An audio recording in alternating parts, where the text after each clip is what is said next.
제가 몇 년 전부터 잠언 소리가 좀 울리지 않나요? 잠언 전도서 욥기 그 위에서 계속 기도했는데 성경에서 잠언은 좀 그런 대로 그렇게 좀 덜 어렵고 전도서 욥기가 매우 어려워요. 읽기가 뭔 말하는지 모를 정도로 어려워요. 특히나 욥기는 더 어려워요. 왜냐하면은 욥기 이제 구약 성경은 히브리어로 쓰여 있고 신약 성경 헬라어로 쓰여 있는데 욥기에 쓰여 있는 히브리어 단어는 욥기에만 나오는 단어들이 많기 때문에 어떤 의미인지를 파악하기가 어려워요. 그러니까 욥기의 가장 난점은 번역 자체가 어려워요. 우리 뭐 개역 개정 있지만 온전하진 않고 그래서 되게 욥기 전도서가 어렵고 잠언은 그렇게까지 어렵진 않은데 근데 이제 잠언 전도서 욥기가 이렇게 서로 이렇게 표면적으로 보면은 모순되는 것처럼 이렇게 말하는 게 많이 있거든요. 그래서 어떻게 읽어야 하는가 이제 그런 어려움이 있죠. 그래서 이번에 강의를 통해서는 먼저는 잠언 전도서 욥기가 어떻게 갖고 어떻게 다른지 뭘 말하려고 하는 건지를 대략적으로 살펴볼 거고요. 이번 시간 다음 시간 그다음부터는 이제 잠언 욥기 전도서 순서대로 이제 한 권 한 권을 살펴보려고 합니다. 그러니까 오늘 우리 사도행전 말씀 공부하듯이 하는 건 아니고 대략적으로 그렇게 살펴보려고 해요. 그러니까 지금은 한 번이나 두 번 정도는 전체적으로 살펴보고 그 다음부터는 잠언 욥기 전도서 순서대로 대략적으로 그다가 또 제가 몇 년 좀 더 연구해서 주일날 설교도 할 수 있겠죠. 기회가 되면 알겠죠?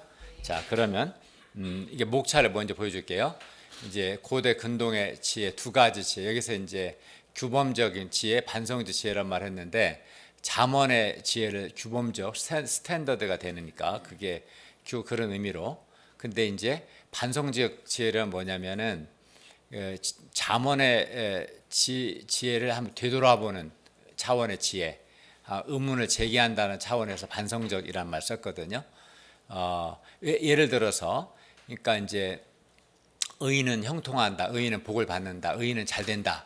그게 이제 잠언이 말하는 지혜거든요. 그러니까 의인이 되라는 거죠. 말씀을 행하라는 거고.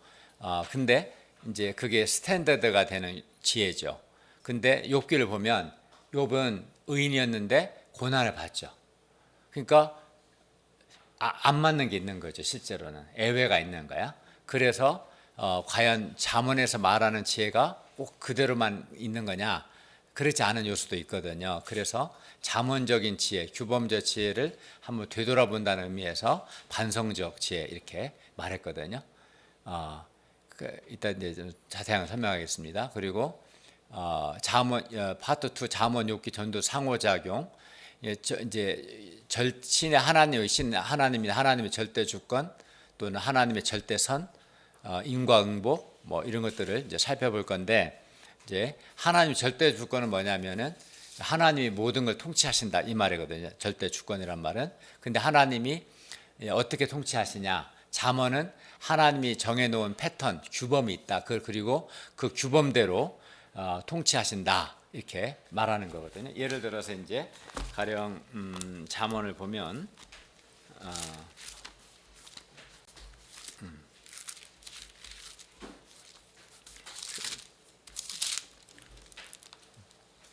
뭐 가령 하나님이 가령 잠언 11장 2절에 교만이 오면 욕도 오거니와 겸손한 자에게 지혜가 있다. 교만하면 망한다는 거죠. 가령 그 11장 6절 정직한 자의 공의는 자기를 건지려니와 사악한 자는 자기 악에 잡힌다. 정직한 자는 잘 되준 악한 자는 잘못된다. 이런 식으로 뭐 의인은 환난에서 구원 얻으나 악인은 자기 길로 가느니라. 그러니까 하나님이 정해놓은 규범 패턴이 있다. 그리고 그 정해놓은 규범과 패턴대로 이제 하나님이 다스리신다. 이제 이런 말이에요. 절대 주권이란 말은 하나님이 다스리신다. 근데 어떻게 다스리느냐? 잠언이 말하고자 하는 것은 하나님이 정해놓은 규범, 어떤 패턴이 있고 패턴대로 다스린다. 이걸 강조하는 거고 하나님의 선, 절대선은 뭐냐면 이제 이따 보겠지만은 그 리트리뷰션은 인과응보를 말하거든요. 응보. 그러니까 선을 행한 사람한테는 보상을, 악을 행한 자한테는 징벌을 이런 식으로 하나님이 다스리신다. 그걸 통해서 하나님의 선하심이 나타난다. 이게 이제 지금 잠언의 지혜를 말하는 거죠. 그 다음에 이제 근데 하나님의 패턴, 그러니까 하나님이 정해놓은 패턴, 규범을 우리가 알 수 있다는 거죠. 예를 들면 자연도 뭐 봄에 씨를 뿌리고 가을에 추수한다. 이것도 하나님이 정해놓은 패턴이에요. 봄, 여름, 가을, 겨울이 있고 그게 안 바뀌거든요.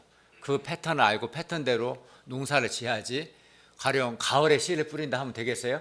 안 되잖아요. 그지? 그 하나님이 정해놓은, 그러니까 자연이든 인간관계든 정해놓은 패턴, 규범이 있고 그 패턴을 사람이 알 수 있다는 거예요. 그거 아는 게 지혜라고 보는 거예요. 잠언에서 그게 지혜다.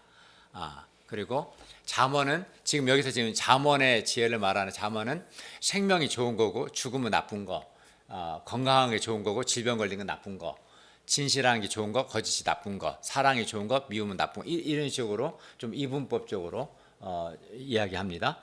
네. 그리고 근데 이제 이 잠언의 지혜는 이렇지만 꼭 이러냐? 그렇지 않아요. 성경에 보면 그렇지 않은 예들이 많아요. 이게 가령 이따 내가 다 설명하겠지만은 맹인, 잠언적인 규범적 지혜로 보면 맹인은 나쁜 거예요. 왜냐하면은 제자도 그러잖아요. 이 사람이 날 때부터 맹인 된 것이 이 사람의 죄입니까? 부모 죄입니까? 기본 전제가 맹인은 죄의 결과라는, 이게 이제 잠언적인 거예요. 맹인은 나쁜 거, 근데 나쁜 거는 죄의 결과, 이렇게. 근데 예수님은 이 사람이나 이 부모의 죄가 져서 그런 거 아니다, 이렇게 말씀하잖아요. 그러니까 예수님 말씀 자체도 보면은 꼭 잠언적으로만 인생이 되지는 않는다는 것을 알 수가 있어요. 포도원 품꾼의 비유도 마찬가지예요. 잠언적으로 보면 일을 많이 한 사람이 그만큼 보상을 받아야 돼. 잠언 보면은 게으른 자는 망한다, 부지런한 사람 잘 된다, 그런 나오잖아요. 그게 잠언이야, 그지? 근데 포도원 품꾼의 비유 보면은 아침 9시부터 일하는 사람이 많이 받고 나중에 1시간 일하는, 10시간 일하는 사람 1시간 일하는 다 차이가 나야는 똑같이 한 대단은 주거든. 그러니까 꼭 그렇지도 않은 거야. 사실 성경 자체가 탕자의 비유도 둘째 아들은 얘는 혼 좀 많이 나야 돼. 근데 하나님 영접해 주거든. 그냥 그잖아요. 다 아버지 재산 말아먹었잖아. 다 말아먹은 애하고 안 말아먹은 애 똑같이 취급하면 안 될 것 같아. 우리가 볼 때는 잠언적인 규범대로 되지 않는 부자 나서, 이것도 이제 부자는 잠언의 규범적 지혜로 볼 때는 부자는 좋은 거예요. 부자 좋게 보거든요. 잠언은. 근데 실제 부자가 안 좋죠. 나사로 표현해. 그리고 부자들이 교만한 경우도 있죠. 그러니까 성경 자체도 사실은 꼭 그 잠언의 지혜만 얘기하진 않아요. 그래서 만약에 그럴 것 같으면 잠언만 있으면 되는데 욥기도 있고 전도서가 있거든요. 욥기, 전도서, 잠언 또 달라요. 같은 것도 있고 다른 점도 있고, 이제 그런 것들을 이제 이거는 뭐 여기 지금 얘기해 버리면 시간이 부족해서 이런 것들 이제 목차만 많죠. 그래서 잠언, 전도, 욥기 전체가 뭘 말하는가를 좀 살펴보고 그러고 나서 이제 잠언을 볼 거예요. 잠언을 읽을 때 특히 평행법 관련 잠언을 어떻게 읽어야 하는가 있는 것을 좀 먼저 설명을 하고, 그 다음에 제가 잠언이 말하는 신학적 의미를 말하고, 그리고 나 여기는 안 썼는데 그리고 나서 잠언 자체의 내용을 어떻게 봐야 하는가, 그건 좀 더 추가해서 설명할 겁니다. 그 다음에 이제 욥기를 볼 거예요. 욥기는 이제 복잡하죠. 욥과 친구들의 막 논쟁도 나오고 엘리후도 나오고 하나님과 대화도 나오는데 욥기가 말하는 핵심이 뭘 말하는 건가, 그걸 좀 설명하고, 특히 욥기는 번역 자체가 문제가 많기 때문에 그거를 어떻게 히브리어를 잘 번역하는 게 좋은가, 그거를 이제 욥기를 다룰 겁니다. 욥기는 아마 좀 나중에 자세하게 다룰 거고, 그 다음에 이제 욥기의 신학을 말할 거고, 그 다음에 전도서. 헤벨이란 말은 사실은 우리 성경에 아벨 나오죠. 아벨, 가인 아벨 죽였잖아요. 같은 단어예요. 같은 단. 헤벨이 같은 단어인데 이제 우리 번역을 아벨이라고 했는데, 헤벨이란 것은 잠깐 있다 없어지는 거. 헤벨이라는 거 잠깐 있다 없어지는 거. 그 이제 거기에서 의역을 한 게 잠깐 있다 없어진다 해서 다 허무한 건 아니지. 근데 이제 허무하다는 말을 쓴 건데 헛되다. 그러니까 원래 의미는 꼭 헛된 건 아니에요. 잠깐 있다 없어진다 다 헛된 건 아니니까. 이제 그 의미들을 좀 설명하고, 그리고 여기 이제 올람은 뭐냐? 올람이란 단어는 영원이라면 영원. 그러니까 하나님은 영원한 분이고 인간은 헤벨이거든요. 인간은 잠깐 있다 사라지죠. 하나님에 비하면. 이것이 어떻게 전도서에서 중요한 의미를 주거든요. 이제 그걸 좀 살펴볼 거고. 네, 어쨌든 전도서도 자세히 볼 겁니다. 자, 그러면 이런 것들 그렇게 해서 그러니까 전체적인 걸 먼저 보고 잠언, 욥기, 전도서 각 권을 어떻게 읽어야 하는가 이렇게 살펴보는. 그래서 뭐 한 절씩 한 절 다 보진 않고 대략적으로 이렇게 보려고 생각해요. 한 달에 한 번 정도 잘 생각하는데 일단 오늘 아마 2시간에 다는 못할 것 같고요. 근데 어쨌든 2시간 시간을 안에서 하려고 하는데 제가 준비한 거 다는 못할 것 같아 시간이. 어쨌든 자 보겠습니다. 그러니까 고대 근동의 지혜는 두 가지 지혜가 있어요. 이제 학자들 흔히 이제 규범적 지혜, 스탠더드 위즈덤이라고 하는데, 와 반성적 지혜 이렇게 볼 수 있어요. 지혜 성경의 지혜에서는 시편, 잠언, 욥기, 전도서가 여기 해당하고, 지혜에서는 시대, 문화, 역사를 초월한 인류 공통된 삶의 현실을 반영한다. 그러니까 잠언이나 욥기, 전도서 말씀은 그 어떤 어느 시대와는 관계없이 모든 인간에게 보편적으로 해당된다는 그런 의미예요. 보편적으로. 그러니까 역사적 배경이 중요하지 않아요. 가령 열왕기, 사무엘서 뭐 이런 것들은 그 시대적 배경이 중요하거든요. 고린도전서 그잖아요. 그 배경이 그 당 교회 형편의 배경. 근데 잠언, 전도, 욥기는 그게 별로 그렇게 중요하지 않아요. 왜냐하면은 어느 특정 시대에 한정된 게 아니라 인류의 보편적인 문제를 다루기 때문에. 그리고 하나님의 창조하신 세계가 단순하지 않은 것처럼 하나님의 지혜 역시 단순하지 않다. 그러니까 우리는 이제 잠언을 읽는데 잠언의 지혜만 있는 게 아니라는 거죠. 그러니까 인생이라는 게 간단하지가 않거든요. 하나님도 당연히 단순하지 않고 우리 인생도. 그러니까 이게 세상 여러분 살아보면은 그렇잖아요. 그러니까 의인과 성실한 사람이 잘 돼야 할 것 같은데. 그러기도 하지만 또 악인이 형통하는 경우도 있거든요. 현실을 보면 또 의로운 사람이 여러 고난을 받기도 해요. 그러니까 단순하지 않은 거지 그게. 크게 보아 고대 근동의 지혜는 두 가지로 나눕니다. 하나는 규범적 지혜, 스탠더드 위즘이라고 할 수도 있고, 다른 하나는 반성적 지혜인데, 아마 스페큘러티브 위즘은 그 단어는 이제 여러 가지 의미가 있는데, 그 서구 학자들이 이렇게 쓰지만 이제 우리 말로 이 의미를 담아서 그냥 반성적 지혜로 이렇게 봤어요. 규범적 지혜는 올곧은 지혜, 반성적 지혜는 삐딱한 지혜. 이게 뭐 그냐면 이제 규범적 지혜와 좀 다르다는 의미를 강조한 거거든요. 그래서 여기서 말한 아까 반성적 지혜라고 할 때는 한번 잠언의 지혜를 되돌아보는, 의문을 제기하는. 잠언의 말대로 정말 되느냐, 그걸 완전 부정하지 않지만 꼭 그렇지만도 않다. 가령 욥기는 애외가 있더라 이거. 애외가 이제 그런 지혜를 이야기하는 거죠. 실제로 잠언, 전도서, 욥기도 그렇고 우리 인생도 그렇거든요. 또 전도서는 또 다른 관점에서 잠언의 스탠더드 위즈덤, 즉 규범적 지혜에 대해서 문제 제기를 해요. 그러니까 사실은 이게 서로 이렇게 충돌한다기보다는, 그러니까 잠언만을 아는 사람은 인생을 해석하기가 정말 쉽지 않죠. 근데 전도서, 욥기까지를 알게 되면 인생 전체를 좀 더 해석할 수가 있고 넓게 볼 수가 있어요. 아니면 가령 대학병원에 여러 과가 있잖아요.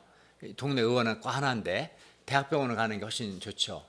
그것처럼 잠언 하나만 보는 것보다는 전도서, 욥기를 같이 이제 공부해야 할 필요가 있는데요.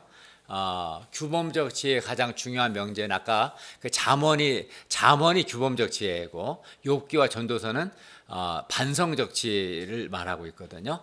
규범적 지혜가 뭐냐? 세상에는 하나님이 정하신 특정한 패턴, 규범이 있다라는 거죠. 그러니까 잠언과 전도, 욥기 좀 이따 보겠지만 하나님의 절대 주권, 하나님이 다스리신다, 이건 다 똑같아요. 근데 어떻게 다스리냐 할 때 잠언이 말하는 것은 하나님이 어떤 규범을 만드셨고 그 규범대로 다스리신다라고 말하는 거예요. 잠언은 지금 내가 보는 것은 잠언에 나타난 규범적 지혜에 대한 설명입니다. 누구나 경험하는 어떤 반복적인 패턴, 즉 아침이 오고 나면 저녁이 되고, 밤이 지나면 그 다음 아침이 오고, 봄, 여름, 가을, 여름이 가면 가을을 지나 추운 겨울이 오는 것이, 이것도 이제 하나님이 정하신 패턴이죠. 규범이죠. 이게 있다는 거죠. 그리고 하나님이 만드신 패턴을 잘 이해하고 그에 맞게 살아가는 사람이 지혜로운 거야. 여기 잠언의 지혜는 하나님이 만드신 패턴이 쉽진 않지만 알 수 있다는 거거든요. 어떻게 뭐 성경을 통해서 알 수 있고 자연을 관찰을 통해서 알 수 있고 인간 경험을 통해서 알 수 있죠. 그 하나님이 정하신 패턴 규범을 알고 거기에 맞게 살아가는 게 지혜죠. 그 패턴을 잘 모르거나 알면서도 고의적으로 따르지 않는 것은 아둔하고 미련하고 몰지각한 무지다, 악이다라고 잠언은 말해요. 그게 패턴은 그 속성상 불변성과 지속성 그리고 예측 가능성 내포하겠다. 그렇죠. 뭐 봄, 여름, 가을, 겨울에 일정하게 반복돼야지 갑자기 가을이 없어지고 여름이 오고 막 뒤돌아가고 그러면 안 되잖아요. 패턴이란 말 자체는 반복성이 있다는 거예요. 반복성, 불변성, 지속성, 예측 가능한 거죠. 아, 우리가 벌써 가을이 있다 올 거다. 좀 있으면 겨울 오겠다. 예측이 가능하잖아요. 패턴이 있으니까 예측이 가능하거든요. 그러니까 자주 변하면 패턴이 아니죠. 정해진 패턴에 따라 다음을 예측할 수 있어야겠죠. 규칙성, 예측 가능성을 잃어버리면 더 이상 패턴이 부를 수 없게 된다. 그러니까 씨를 뿌리면 가을 되면 추수할 거다. 그 패턴을 아는 거죠, 우리가. 규범적 지혜가 말하는 패턴의 중심축에는 뿌린 대로 거둔다는 인과응보, 리트리뷰션, 응보의 원리가 있어요. 그러니까 인과응보는 우리가 패턴을 잘 알아야 하는 이유죠. 패턴 규범을 잘 알고 따르면 삶이 평온하고 성공할 수 있지만 패턴을 모르거나 알지만 게을러서 패턴대로 안 사는, 즉 미래를 준비하지 않는 사람은 배짱이처럼 추운 겨울을 맞이하게 된다. 그런 거죠. 이게 봄에 씨앗을 뿌려야 가을에 추수한다. 이 패턴을 알아요. 근데 게을러서 안 해. 그러면 이제 가을 되면 이제 힘들겠지, 사람은. 그런 거죠. 이 패턴이 아주 견고하게 있어서 우리의 삶이 그동안 유지되었던 거죠. 이게 잠언의 패턴이 있기 때문에 과학도 가능한 거예요. 자연 법칙이 어느 일정하게 계속 반복되거든요. 그래서 과학을 할 수 있는 거죠. 근데 그렇게 패턴이 있는 건 왜 그래요? 지구가 자전 공전도 마찬가지예요. 하나님이 그렇게 정하신 거예요. 그래서 그 하나님 정하신 패턴 규범이 있고 그거를 관찰하고 아는 게 지혜죠. 그래서 콩 심은 곳에 콩이 나왔기 때문에 오랜 시간 동안 인류가 농사 짓는 게 가능한 거죠. 이게 안 되면 이제 농사 못 짓죠. 이것에 반해서 반성적 지혜는 규범적 지혜의 패턴이란 존재하지 않는다. 이런 주장을 하는 건 아니에요. 반성적 지혜가 규범적 지혜 자체를 부정하진 않아요. 하나님이 정하신 패턴, 규범이 있다. 이것을 부정하진 않아요. 다만 그 패턴이라는 것이, 규범이라는 것이 한치의 오차도 없이 언제나 적용되는 기계적인 법칙은 아니다. 이게 이제 반성적 지혜죠. 패턴은 있지만 그건 우리가 매일 경험하는 우리 현실입니다. 하지만 동시에 그 패턴이 어긋나는 경우들도 우리가 이제 경험한, 아까 대표적인 게 욥이죠. 애외가 있다는 거죠. 그러니까 잠언은 의인은 하나님이 보상해 주신다. 잘 된다. 이거예요, 한마디로. 근데 욥은 의인인데 엄청난 질병과 고난을 겪었거든요. 그러니까 애외가 있는 거지. 패턴대로만 되지 않는다는 거지. 그게 반성적 지혜야. 반성적 지혜는 이제 모든 규칙, 규범, 패턴에는 애외가 있다고 말하는 거죠. 그러니까 패턴, 규범 자체를 부인하는 건 아니야. 애외가 있다. 하나님을 경외하는 것이 지혜와 지식의 근본이다. 여기서 경외라는 말은 우리말로 이제 히브리어로 경외는 이르한데 가로는 이제 그 히브리어 단어예요. 경외는 이제 우리말을 그대로 번역하면 존경, 공경, 그 다음에 두려울 외자거든요. 존경하며 두려워하다. 이런 말이 이제 경외인데, 이 경외는 존경과 두려움이라는 마음, 이게 하나님을 경외한다는 말은 하나님께 대한 공경하는 마음과 두려워하는 마음, 두 마음을 같이 말하는 건데, 히브리어 이르아, 즉 경외에 해당한 이르아라는 단어 역시 존경과 두려움이라는 두 가지 마음 상태를 동시에 나타냅니다. 가령 이제 여호와를 경외하는 것이 지식의 근본이다. 이거를 미련한 자는 지혜와 훈계를 멸시한다. 경외라는 단어가 이르하고 근본이란 말은 레시트는 이제 원래 창세기 1장 1절이 베레시트 태초에거든. 시작이란 말이에요. beginning. 레시트란 말은 우리는 이제 근본이라는 말이 원래 의미는 하나님을 경외하는 것은 지혜의 그 시작이다. 하나님을 경외하는 데서부터 지식이 시작된다. 이런 말이에요. 근본이란 말은 시작. 또 잠언 9장 10절에서 여호와를 경외하는 것은 지혜의 근, 우리말로는 둘 다 근본이라 썼지만 사실은 히브리어를 보면 9장 10절은 테힐라라는 단어, 이 단어도 마찬가지예요. 비기닝 의미 있어요. 그러니까 근본이라고 번역한 레시트 히브리어나 테힐라라는 단어는 다 처음, 시작이라는 뜻을 갖고 있습니다. 하나님에 대한 두려움에서 모든 지혜가 시작된다. 하나님에 대한 경외심이 모든 지식의 출발점이다라고 성경은 말씀합니다. 그러니까 하나님을 경외해야 지혜를 얻을 수가 있는 거예요. 하나님을 경외하지 않고는 지혜를 얻을 수 없는 거죠. 올곧은 지혜, 즉 규범적 지혜 같은 말이에요. 잠언을 규범적 지혜라고 하는데 이 규범적 지혜는 우리가 경험하는 삶의 규범과 패턴들을 만드신 분이 하나님이시기 때문에 우리가 하나님을 공경해야 한다라고 가르칩니다. 하나님을 두려워하지 않고 하나님이 만드신 규범을 배우려고 하지 않는 인생은 실패할 수밖에 없다. 그렇기 때문에 주야로 하나님의 말씀을 묵상하고 왜냐하면 말씀 안에 하나님의 규범이 있으니까 말씀을 묵상하고 하나님의 뜻을 배우고자 하는 사람이 이제 겸손한 사람이고 지혜로운 사람이죠. 잠언이 말하는 지혜로운 사람, 겸손한 사람은 하나님이 만드신 규범을 알고자 하고 그 규범대로 그 뜻대로 살고자 하는 사람. 규범적 지혜에서 의인은 이제 이건 넘어가도 될 것 같아요. 제가 규범적 지혜에서 이제 의인은 지혜로운 사람이고 악인 지혜롭지 않은 같은 의미예요. 잠언에서는 지혜롭지 않은 사람인 악인이고 지혜로운 사람 의인 같은 말이에요. 자, 반성적 지혜는 규범적 지혜 아까 말한 것처럼 패턴이 없다고 말하진 않아요. 그러나 그 패턴이 항상 100% 적용되는 건 아니다. 예외가 있다. 이제 이 얘기거든요. 신정론이란 뭐냐면 innocent suffering, 무죄한 사람이 왜 고난을 받는가? 이제 이 문제거든요. 그러니까 반성적 지혜는 이게 욥기나 전도서가 반성적 지혜인데 패턴, 규범을 만드신 창조주는 그 패턴보다 더 크다. 패턴 안에 갇혀서 움직이는 분이 아니기 때문에 더 두려운 존재라고 가르친다. 그러니까 물론 하나님이 규범을 만드셨고 그 규범대로 통치하시죠. 잠언에서는. 그러나 예외가 있다. 하나님이 규범을 만들었지만 하나님은 그 규범 안에 갇혀 있지는 않은 거죠.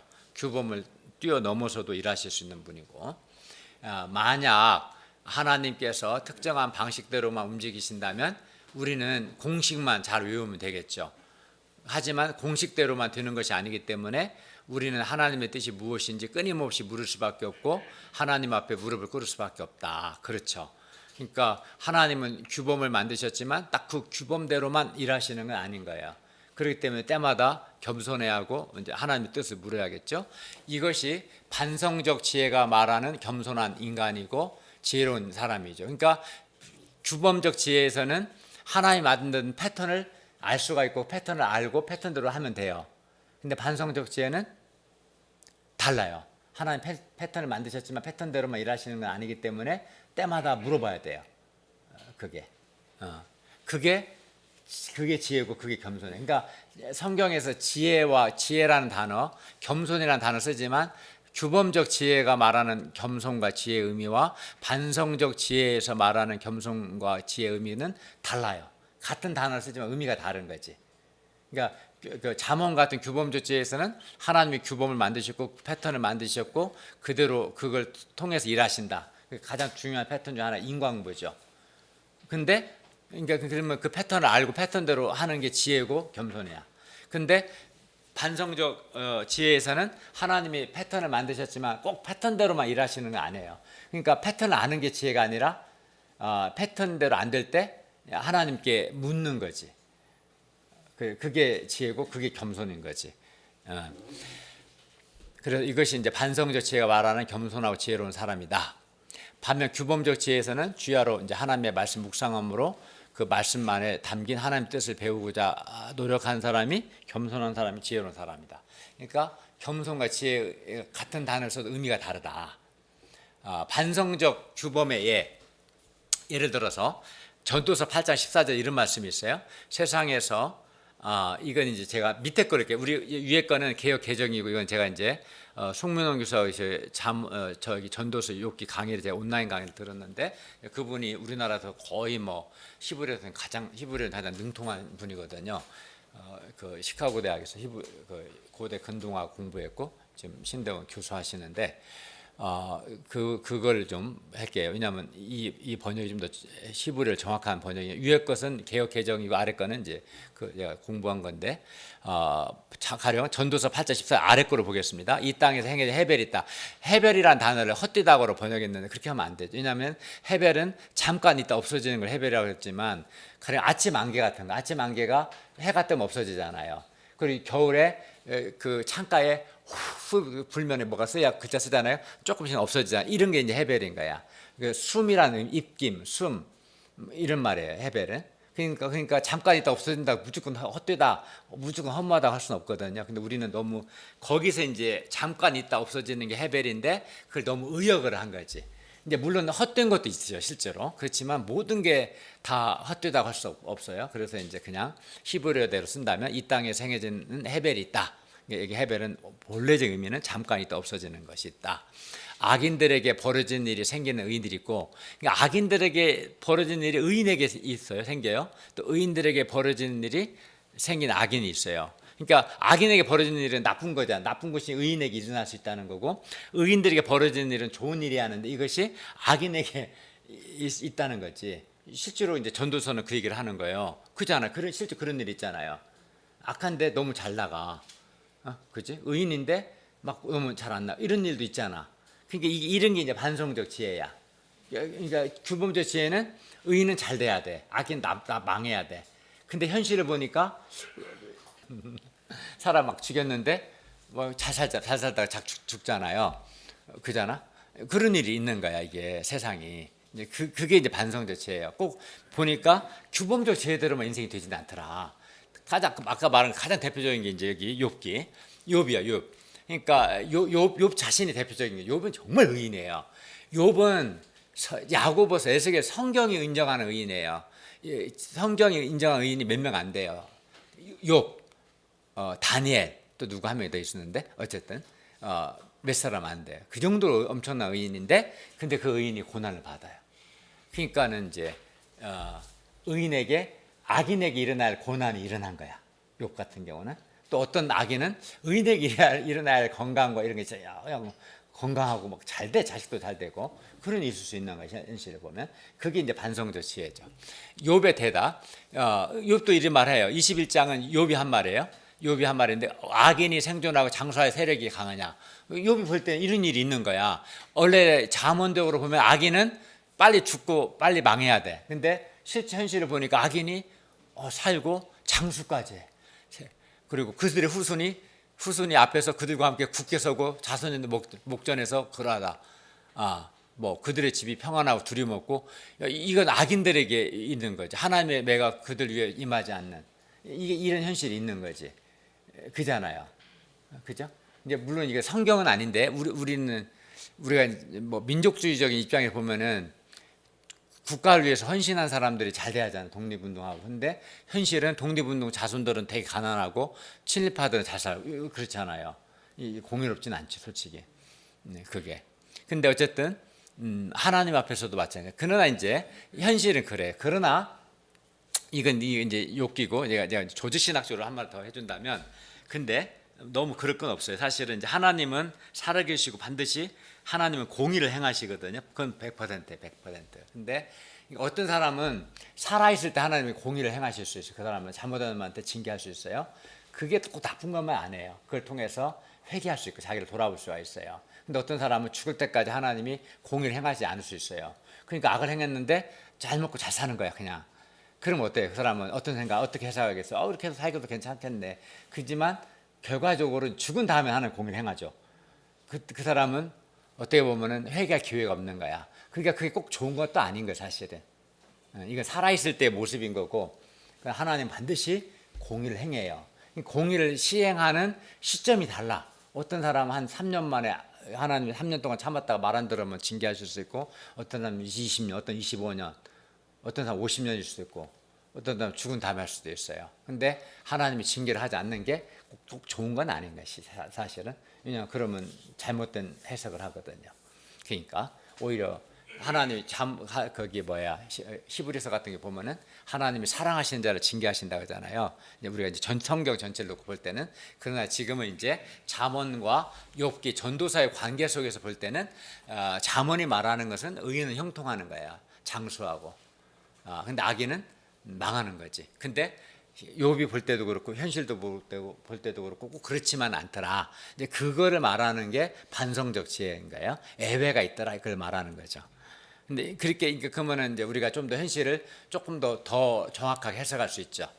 대부분은 이제 잠언이 스탠더예요. 그게 사실 그게 이제 일반적이지만 그게 규범이죠, 사실은 일반적. 그러나 꼭 그렇지만 않은 현실도 알아야지. 이걸 모르면 당황한 거야.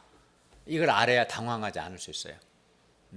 다 이제 이것도 마찬가지예요. 그들의 수수는 새끼를 빼고 악인들, 악인들은 자기 그 짐승도 잘라. 그들 암소가 낙태한 일이 없어. 욥이 볼 때 왜 이렇게 잘 돼? 이게 미치겠는 거지. 로또 섰는데 로또가 당첨돼. 악인인데. 그게 현실이, 그런 면이 있다는 거야. 그죠? 자, 이거 그냥 넘어가겠습니다. 그렇다면 대체 악인들은 살아있는 것이며 그들의 힘은 날이 갈수록 점점 더 강성해. 그렇죠. 이런 모습이 있는 거지. 그래서 욥도 의문을 제기하는 거야. 자, 이건 나중에 또 욥기 설명하니까 넘어가겠습니다. 현실이 규범과 맞지 않을 때의 반응. 그러니까 시편, 잠언은 그래도 스탠더드 위즈덤, 즉 규범적이에요. 그래도 규범도 살해한다, 이거 강조하거든요. 물론 크게 볼 때는 규범적으로 살해하는 게 맞아요. 그렇지만 규범대로 되지 않는 현실이 있다는 것을 아는 것이 이제 우리가 필요하거든요. 그게 욥기나 전도서는 규범, 규칙, 하나님의 뜻은 인간의 이해 범위를 넘어선다, 이걸 말하거든요. 가령 이제 대표적으로 전도서 3장, 욥기 전도서는 규범적 지혜, 욥기 전도서는 반성적 지혜, 잠언은 규범적 지혜. 규범은 하나님이 만드신 패턴을 말하는 거고, 그 패턴을 알고 그 패턴도 살해한다는 강조예요, 잠언은. 그러나 욥기 전도서는 꼭 그렇지만 않다, 그걸 말하는 거죠. 즉 꼭 그 하나님이 세운 규범대로만 인생이 되지는 않더라. 규범대로 안 되는 것도 있다, 이 얘기를 하는데, 그 한 예를 보면 이제 그분 하나님은 모든 것을 각각의, 이거는 이제 직역을 한 거예요, 히브리어를.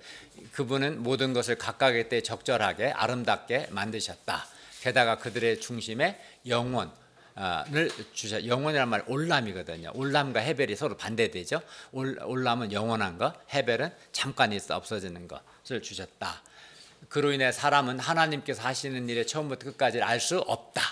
그러니까 인간은 헤벨이야. 잠깐 있다 없어져. 하나님은 올람에, 영원해.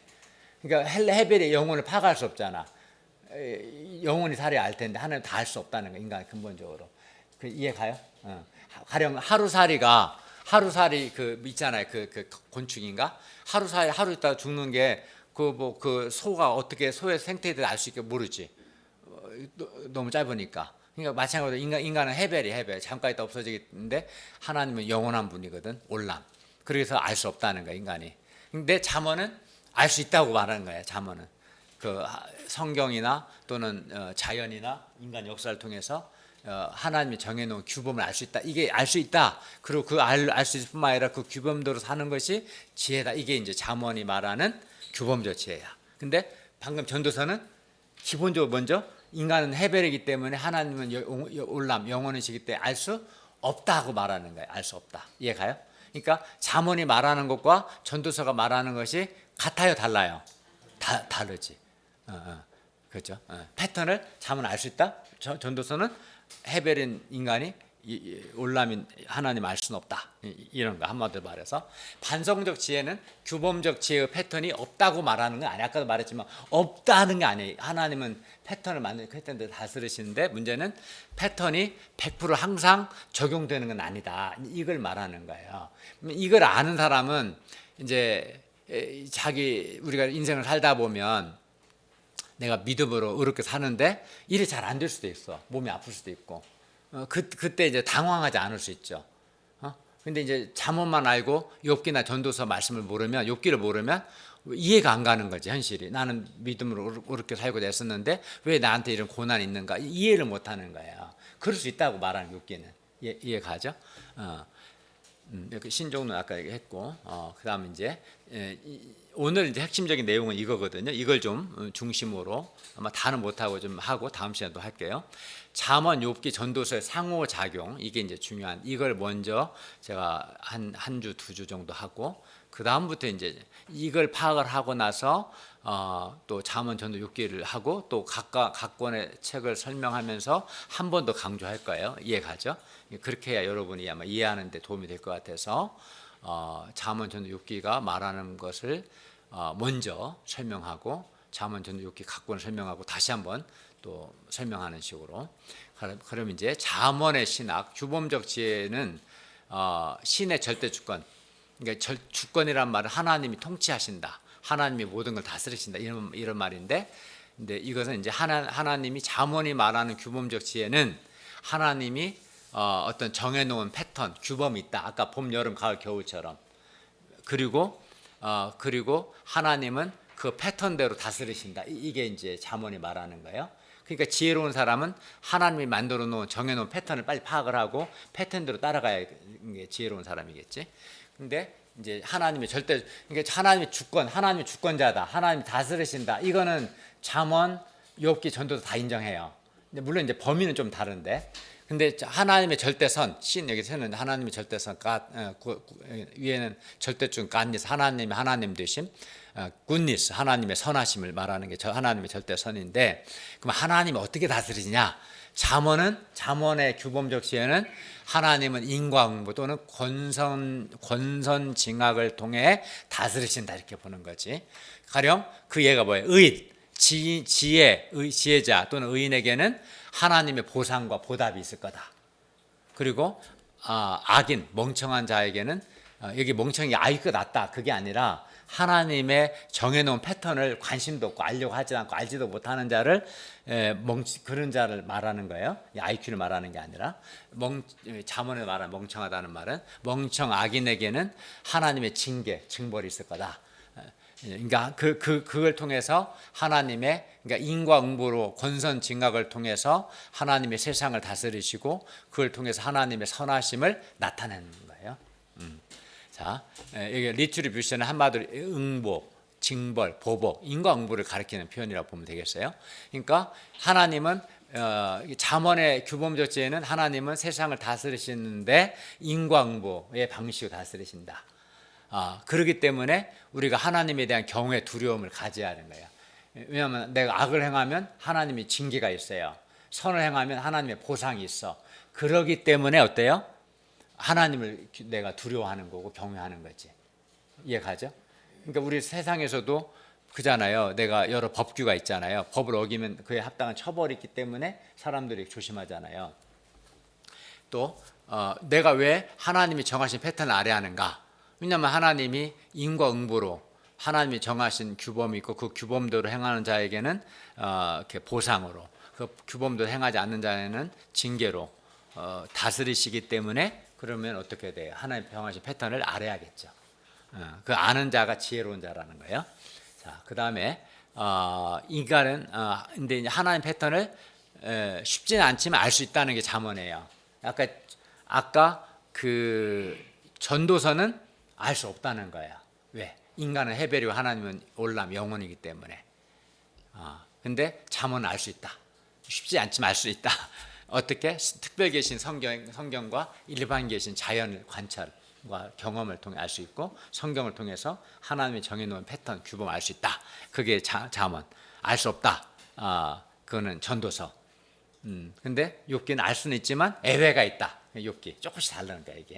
이게 좀 어려워요. 처음 듣기가. 같으면서 달라요. 이분법도 같이.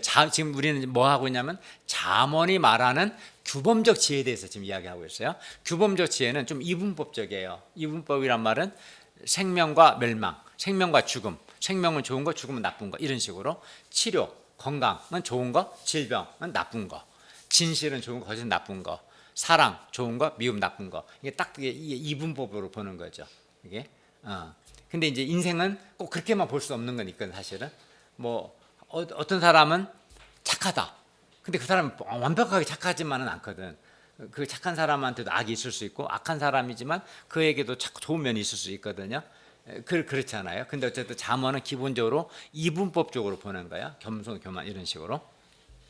자, 잠언, 욥기, 전도서의 상호작용 이제 도표를 통해 설명할 거고 이제 이게 볼 겁니다. 이런 내용들을 제가 아마 오늘은 제가 생각할 때는 한번 한 3번 좀 하다 말 것 같아요. 자, 이거를 이제 보시면 하나님의 주권에 대해서 잠언은 어떻게 말해요? 하나님의 주권에 대해서 하나님께서 규범, 패턴을 창조하시고 그 원리대로 다스리신다. 그 패턴을 한 예를 한번 들어볼게요. 일단은 밑에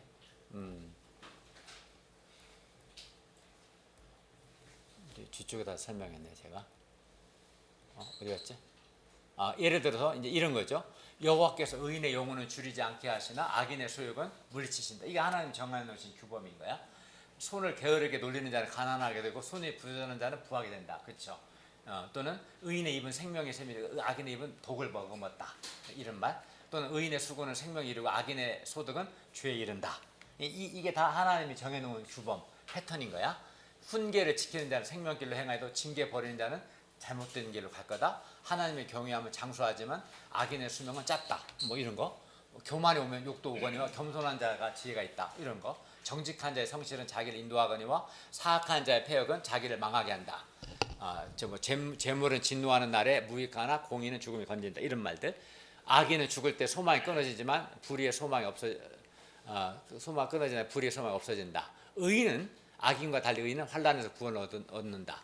뭐 이런 말, 뭐 이런 것도 이제 뭐 이렇게 예를 들었는데 이게 이제 하나님이 정해놓은 패턴이죠. 일종의 아까 가령 이런 규범, 아까 뭐 봄, 여름, 가을, 겨울, 봄에 씨를 뿌리고 가을에 추수한다. 이것도 하나의 패턴이죠. 그러니까 하나님이 정해놓은 패턴, 규범이 있다. 이게 잠언이 강조하고 그 하나님이 정해놓은 규범 패턴을 아까 가령 교만한 자는 하나님이 야고보서 말씀처럼 하나님은 교만한 자는 물리치시고 겸손한 자는 은혜를 주신다. 이것도 하나님 정해놓은 패턴이야. 이 하나님 정해놓은 규범 패턴을 알고 따르는 것, 이게 지혜인 거지. 그죠? 알고자 노력하는 게 지혜지. 그러니까 지혜로운 사람은 하나님이 정해놓은 규범을 알고 그 규범도 사는 사람이 지혜로운 거야. 그 대부분은 이게 맞아요. 실제로 거의 맞아. 근데 인생은 애매가 있는 거지. 이게 이제 기본적, 그래서 스탠더드 위즈덤 이라고 할 수 있는 거야. 잠언의 지혜가 규범적 지혜가. 그 다음에 욥기는 그러니까 잠언은 주로 인간 상호 간의 관계에서 규범을 말해요. 근데 욥기는 이제 자연, 동식물, 바닷속, 하늘, 천상회까지 넓어요. 욥기는. 그러니까 욥기 보면 천상회가 1, 2장 나오잖아요. 그건 몰라. 욥도 모르고 친구들 몰라. 하늘에서 어떤 일이 있었지. 우리 독자들만 알아. 그러니까 모르는 거야. 그리고 뭐 하나님 창조 때 그 있잖아요. 여러 가지 동식 말하지. 네가 봤냐? 막 물어보잖아요. 모른다는 거예요. 그러니까 그래서 욥기는 그러니까 하나님이 규범을 만든 것 자체를 부인하진 않지만 인간이 다 할 수는 없다는 거지. 다 할 수는 없다는 거예요. 천상의 영역, 동식물의 영역까지 다 할 수는 없는 거거든요. 그걸 얘기하는 거고, 전도서는 인생은 짧다는 건 해벨이기 때문에 짧다는 것을 기억하며 현재 충실하는 거야. 이거는 나중에 이제 얘기할 거예요. 그러니까 전도서는 그러니까 이제 인생이 너무 짧기 때문에 현재의 삶이 참 중요하다. 이걸 강조하고 미래를 모르기 때문에 여러 가지 대비를 해야 한다. 그걸 말하는 거예요. 까르페 디엠 같은 게 이제 현실을 이렇게 현재 삶을 이렇게 잘 누리도록 하는 게 이제 그건 이제 그런 것들을 말하는데, 이거는 나중에 제가 좀 더 자세한 거는 전도서 할 때 말할게요. 그러니까 강조점이 달라요. 그러니까 같은 지혜라는 단어 쓰지만 잠언에 말하는 규범적 지혜는 하나님 정해놓은 패턴을 알고 그 패턴을 대로 사는 게 지혜로운 거야. 이현우 눈을 크게 뜨고 졸렸지. 자, 그 다음에 욥기는 이제 애외가 있다든가 아니면은 인간이 다 할 수 없다. 그지? 이제 그리고 전도서는 아예 몰라. 인간 너무 짧아. 해벨이야. 모르는 이유가 달라. 모른다고 하지만 뒤에도 설명했어요. 이게 욥기와 전도서는 하나님이 정해놓은 패턴 다 할 수는 없어. 근데 왜 모르느냐? 욥기는 인간이 천상의 영역 가본 적이 없는데 어떻게 알아? 창조 때 그게 없었는데 어떻게 알아? 근데 그런 거고, 전도서는 그게 아니라 모르는 이유가 하나님은 영원한 분, 인간은 해벨 짧기 때문에 알 수가 없는 거야. 모르지만 모르는 이유가 또 다르거든요. 그럼 어쩌라는 거냐? 그러니까 인생이 짧으니까 딴 미래만 생각하지 말고 현재 삶을 만족하게 살라. 또는 내일 어떤 일이 생길지 모르니까 가능성을 대비하는 게 지혜로운 거다. 이게 지혜란 단어를 쓰지만 지혜의 내용이 다 다른 거예요. 이 세 가지를 다 알고 삶을 살아가면 혹시 그 삶이 좀 더 정확하고 풍성하겠지, 그죠? 자, 규범적 지혜에서 하나님의 경외와 반성적 지혜, 즉 반성적 지혜는 욥기와 전도서겠죠. 하나님의 경외 내용 자체가 완전히 다르죠. 그러니까 같은 지혜라고 해서 똑같은 내용이 아닌 거예요. 그죠? 하나님의 절대 주권, 하나님이 세상을 다스리신다는 거, 이 하나님의 절대 주권이란 말은 하나님이 세상을 다스리신다 이라는 말이에요. 하나님이 세상을 다스리신다는 것에 대해서는 잠언, 욥기, 전도서가 다 똑같이 얘기해요. 이건 다 다르지 않아요. 하나님이 창조주고 하나님 세상을 다스리신다. 하나님의 절대 주권을 다 인정해요. 규범적 지혜와 반성적 지혜 모두가 하나님의 절대 주권, 즉 세상에서 벌어지는 모든 일들은 다 하나님이 주관하신다는 믿음을 절대 놓지 않아요. 이건 다 인정해요. 하나님이 세상에서 벌어지는 모든 것의 주권자다라는 사실은 욥이나 욥기 엘리후나 하나님의 그 언설, 즉 하나님의 그 말씀에서도 약화되지 않고 다 나타나요. 차이점은 뭐냐면 하나님 다스린다는 건 다 똑같은데 차이가 있어요. 잠언은 하나님께서 규범, 패턴, 아까 말한 대로 뭐 교만한 자는 물리치시고 뭐 겸손한 자에게 은혜를 베푼다.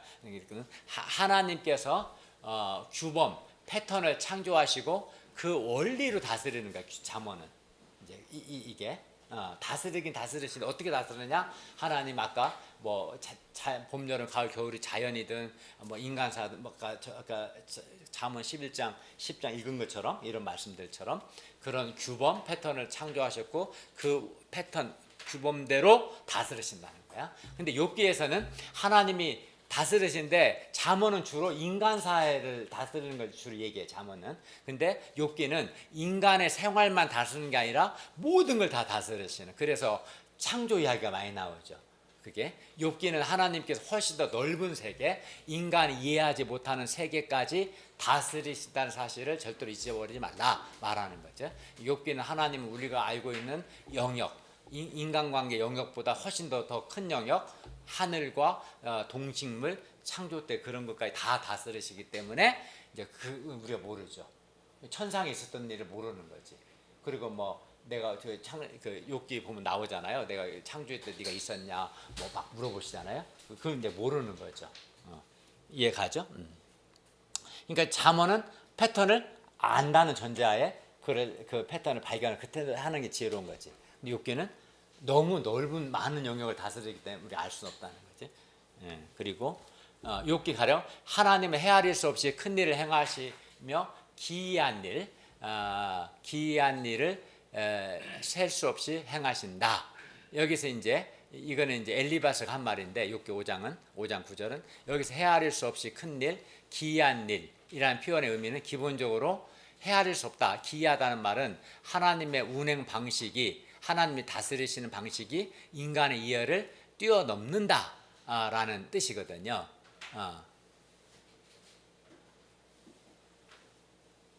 이게 히브리어로 리플라요트란 말이에요. 리플라요트 이것은 기이한 일. 리플라요트 이 말 자체가 인간이 이해할 수 없다는 걸 말해요. 인간 그러니까 이해할 수 없는 일을 하나님이 행하셔. 그러니까 그러면 그 일을 인간이 이해 못하는 거지. 그러니까 욥기는 기본적으로 하나님 하시는 일 인간이 이해할 수 없다는 거지. 그게 있어요. 또 욥기 9장 10절도 측량할 수 없는 큰 일을 셀 수 없는 기이한 일을 행한다. 이 말을 여기서 이제 기이한 일이란 말이 이제 욥기 9장은 욥의 말인데 기이한 일이 히브리어로 리플라웃인데요. 리플라웃인데 원래는 리플라웃인데 이 말은 이제 인간 이해할 수 없는 욥기 9장 10절에 측량할 수 없는 큰 일과 기이한 일은 하나님이 인간이 이해할 수 있는 범위를 넘어서는 분임을 나타내는 중요한 표현이다. 히브리어 리플라웃은 한글 성경에 주로 기사, 기적 혹은 기이한 일, 신묘, 막측 이렇게 번역됐는데 기본 이 뜻은 인간이 이해할 수 없는 것을 가리켜요. 전도서는 하나님은 영원 불변한 규범을 창조하신 분이라고 합니다. 오늘은 내가 좀 전도서 설명을 좀 많이 하려고 해요. 영원 규범을 영원 불변한 규범을 창조하신 분이라고 합니다. 하나님은 영원히 이제 히브리어로 올람이거든요. 올람의 세계에 속한 분이시고 거기에 대해서 인간이 바꿀 수 없죠. 그러니까 하나님이 정해놓은 패턴을 못 바꿔요. 보세요. 이제 우주만 하더라도 지구가 태양을 돌리고 막 별들 이걸 인간이 바꿀 수 있어요? 못 바꾸죠. 그건 하나님이 정해놓은 건데 봄, 여름, 가을, 겨울 바꿔요? 못 바꾸는 거예요, 사실은. 그죠? 이거는 몇천 년 동안 계속 반복되는 일이야. 인간이 기껏해 100년 사는 인간이 몇천 년 동안 하나님이 정해놓은 이 패턴을 인간이 바꿀 수 있겠어요? 없다는 거예요. 전도서는 헤벨인 인간이 그 얘기를 하는 거예요. 근데 여기까지 지금 여러분 잘 이해하고 있어요? 네. 여러분이 머리가 좋은 거예요? 내가 잘 가르치는 거예요? 둘 다겠지? 아니지. 둘 다겠지. 둘 다. 조는 사람이 있어서 웃자고 말한 거야. 진다처럼 생각하지 말고 졸지 말라고 하는 의도로 말한 거예요.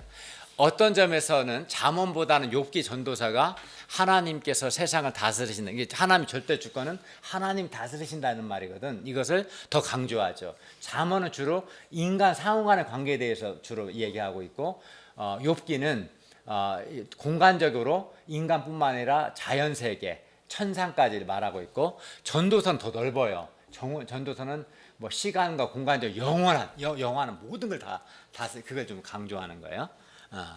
근데 이제 여기서부터 이제 중요해요. 여기서 이것을 잘 이해하셔야 하는데 반성적 지혜는 패턴에 애외가 있다. 욥기. 욥이 그 예잖아요. 그러니까 잠언의 규범적 지혜는 의인은 하나님의 보상이 있고 악인은 징계가 있어. 근데 애외가 있는 거예요. 누가 가장 대표적인 예가 욥이죠. 욥은 의인인데 고난을 받았으니까 이거를 말해주는 거예요. 반성적 지혜는 꼭 잠언의 규범적 지혜를 뒤돌아보니까 꼭 그렇게만 되지는 않더라. 애외가 있다. 이게 이제 반성적 지혜가 말하고자 하는 게 애외가 있다는 거예요. 또 규범적 지혜가 말하는 패턴을 다른 시각과 관점에서 본다. 이게 전도서. 그러니까 패턴을 있긴 있는데 패턴을 부인하진 않는데 좀 다른 관점에서 봐요. 이건 뭐냐면 뒤에서도 얘기하겠지만은 뭐 이런 거예요. 가령 지혜로운 사람이나 어리석은 사람, 의인이나 악인이나 전도서는 어떤 관점 보냐면 그 헤벨과 올람의 시간에서 보면은 다 죽더라. 죽는다는 점에는 그 의인 악인은 아무 차이가 없다. 심지어 짐승과 인간의 차이도 없다. 죽는다는 점에서 전혀 다른 관점에서 말하는 거예요. 죽는다는 점에서는 똑같다. 이해가요? 이제 그게. 근데 잠언은 그렇게 말하지 않죠. 의인은 아주 중요한 거고 악인은 나쁜 거지. 의인은 보상이 있고 악인은 징계가 있는 거지. 의인과 악인은 확 나누는 거예요. 잠언은. 근데 욥기는 의인과 악인은 나누는 거 인정하지만 근데 의롭다 해서 항상 보상이 있는 게 아니라 의인이 오히려 고난을 받고 질병에도 걸리고 막 그러더라. 애외를 말해. 근데 아예 전도서는 아예 다 개무시해버리고 의인과 악인은 차이가 없다. 의인 악인이나 죽는 거 똑같더라 보니까 전혀 다른 관점에서 접근하는 거예요. 이해가요? 그럼 어떻게 살라는 그건 나중에 이제 전도서 할 때 설명해야겠지만 이게 다른 시각 관점 본다는 말 이렇게 본다는 거예요. 욥기가 패턴에 애외가 있음을 보여주고 전도서는 패턴과 다른 시각과 관점이 있음을 기록했다고 합니다. 욥의 불행은 모든 일을 인과응보의 원리 하나로 설명할 수 없다는 것이고 그렇죠. 그러니까 욥도 답답한 거죠. 인과응보 욥도 원래는 잠언적인 사람이야. 기본적으로 규범적 지혜의 사람이고 규범적 지혜의 화신에 나중에 욥기 할 때 설명하겠지만 그 욥의 그 규범들을 보니까 자기 삶이 이해가 안 가는 거야. 도대체가 납득이 안 되는 거죠. 도대체가 정말 어렵게 살았는데 왜 이렇게 내가 힘든가. 악인의 형통한 여기 얼마나 미치고 환장하겠어요. 그게 사실은 전도서도 인과응보의 원리를 반박한다는 점에서는 욥기와 마찬가지로 반성적 지혜에 속해 있습니다만 이 말은 꼭 잠언이 말하는 규범적 지혜대로만 인생이 되는 건 아니더라. 이건 똑같아 욥기나. 그렇지만 조금 달라요. 욥기와는. 전도서는 규범적 지혜의 몇 가지 전제들을 반성적 시각으로 뒤집어 본다. 이건 이제 내용들을 나중에 조금씩 볼게요. 첫째, 규범적 지혜가 규정하는 선과 악의 이분법의 의문을 제기하며 이건 전도서가 하는 거예요. 아주 긴 시간의 관점에서 보면, 그러니까 잠언은 이분법적이에요. 생명은 좋은 거, 죽음은 나쁜 거. 의인은 좋은 거, 악인은 나쁜 거. 이분법적이야. 부가 좋은 거, 가난은 나쁜 거예요. 자문적 시각은 그렇거든요. 근데 이거 전혀 이분법의 의문을 제기해요. 꼭 진짜 그 진짜 좋냐, 나쁘냐 하는 거예요. 왜? 아주 긴 시간, 올람이죠. 하나 영원의 관점에서 보면 생명과 죽음, 건강, 질병 등을 좋고 나쁨으로 바라볼 수 없다. 그러니까 막 건강하다 해봤자 결국은 한순간인 거지. 사는 게 아프다 하는 것도 별거 없는 거지. 영혼의 시각에서 볼 때는 별 차이가 안 나. 그게. 그래서 이제 뭐 어떤 사람이 이한들은 180 넘죠, 키가. 170, 어쨌든 그러면 177이나 150이나 여기서는 커 보이는 데 있잖아. 인공위성에서 보면 서울시 자체도 점으로 보이기 때문에 별로 차이가 안 보이는 거야. 그러지 않겠어요?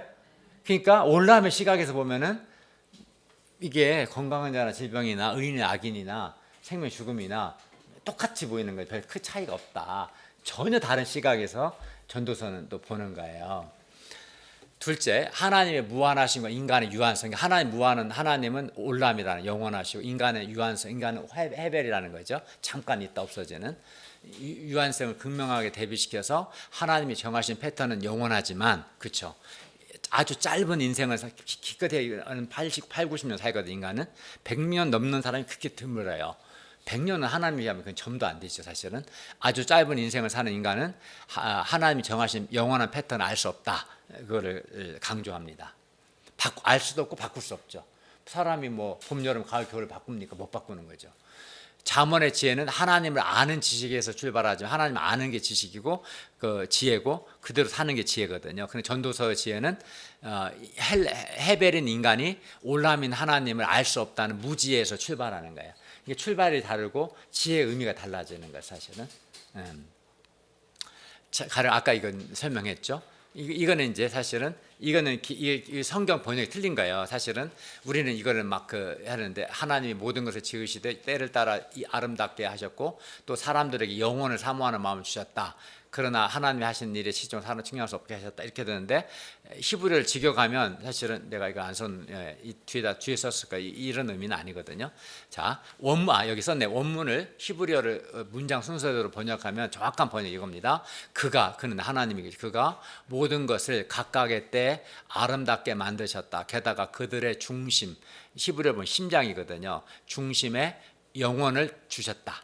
영혼을 사모하는 그런 말 아니에요. 그냥 영혼, 올람을 주셨다. 하나님이 만드신 것을 처음 시작부터 끝까지를 사람이 알지 못하게 하기 위해서. 헤벨이 올람을 알 수는 없는 거예요. 사실은. 어떤 법칙은 한 2만 년을 관찰해야 알 수 있어. 근데 100년 사는 사람이 어떻게 관찰 못하잖아. 그럼 알 수 없는 거나 똑같은 거야. 이렇게 그러니까 사람이 하나님이 하시는 일을 알지 못하게 하시려고 하나님 모든 그들의 중심에 만물의 중심에 영혼을 주셨어. 주셔서 헤벨인 인간이 알지 못하게 하셨다. 그러니까 히브리어 원문과 개역 개정의 번역을 비교해 보면 첫째, 사모하는 이라는 표현이 히브리어에 없어요. 영혼을 사모하는 마음인데 사모 없어요. 그냥 영혼을 주셨다 그랬어요. 사람들에게는 이란 단어도 없어요. 사람들 영혼 이런 단어가 없어요. 이제 번역이 틀린 거예요. 그래서 이제 사실은 이제 제가 욥기하고 전도서 할 때는 좀 더 올바른 번역을 가지고 할 거예요. 전도서 3장 11절은 앞서 말한 대로 전도서 신약의 잘못 안 고쳐 신학의 핵심을 나타내는데 저는 오자고요. 이 구절을 나눠보면 그가 모든 것을 각각의 때 아름답게 만드셨다. 하나님이 절대 주권을 강조하고 하나님 모든 것을 창조하셨고 정하셨고 다스리신다. 그의 중심에 그는 사람이 아니라 만물을 만드셨고 그 만물의 중심에 영원 올람을 주셨다 이런 말이에요. 그러니까 그 패턴은 이 말은 올람을 주셨다기 때문에 안 바뀐다는 거야. 봄, 여름, 가을, 겨울이 2만 년이 지속돼도 안 바뀌어요.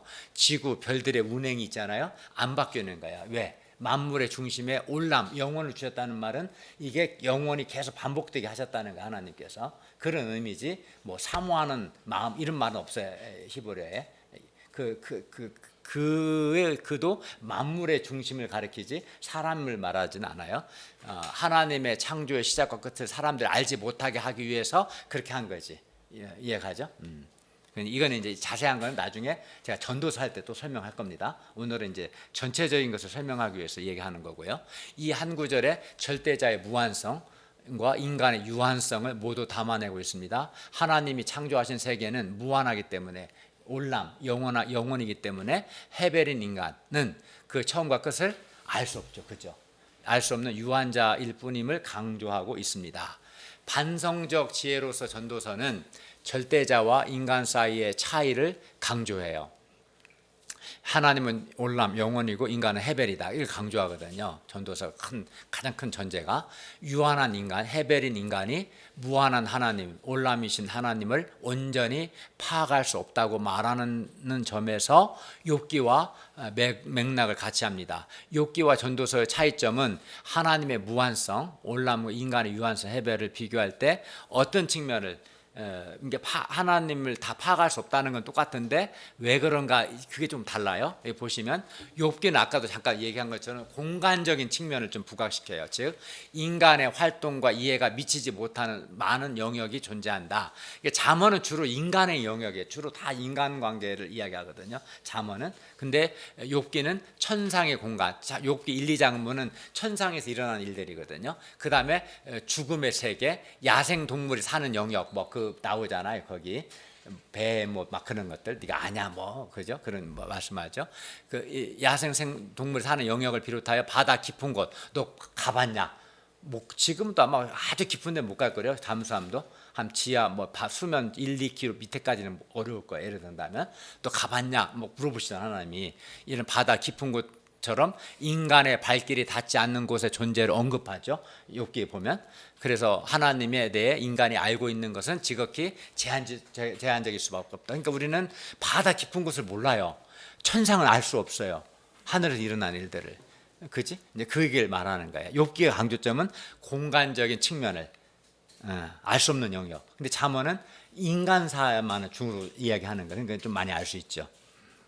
자, 반면 전도서는 시간적인 측면, 욥기는 공간적인 측면이라면 전도서는 시간, 헤벨이냐 올람이냐, 짧냐 영원한 시간적인 측면을 부각시킵니다. 절대자가 하나님이 창조하신 세계는 태초, 올람, 태초부터 시작한 영원한 것인 바, 그 시작과 끝을 볼 수 없는 유한자인 인간은 하나님이 만드신 패턴의 전체를 파악할 수 없다는 것이 전도서의 지적이죠. 그렇죠?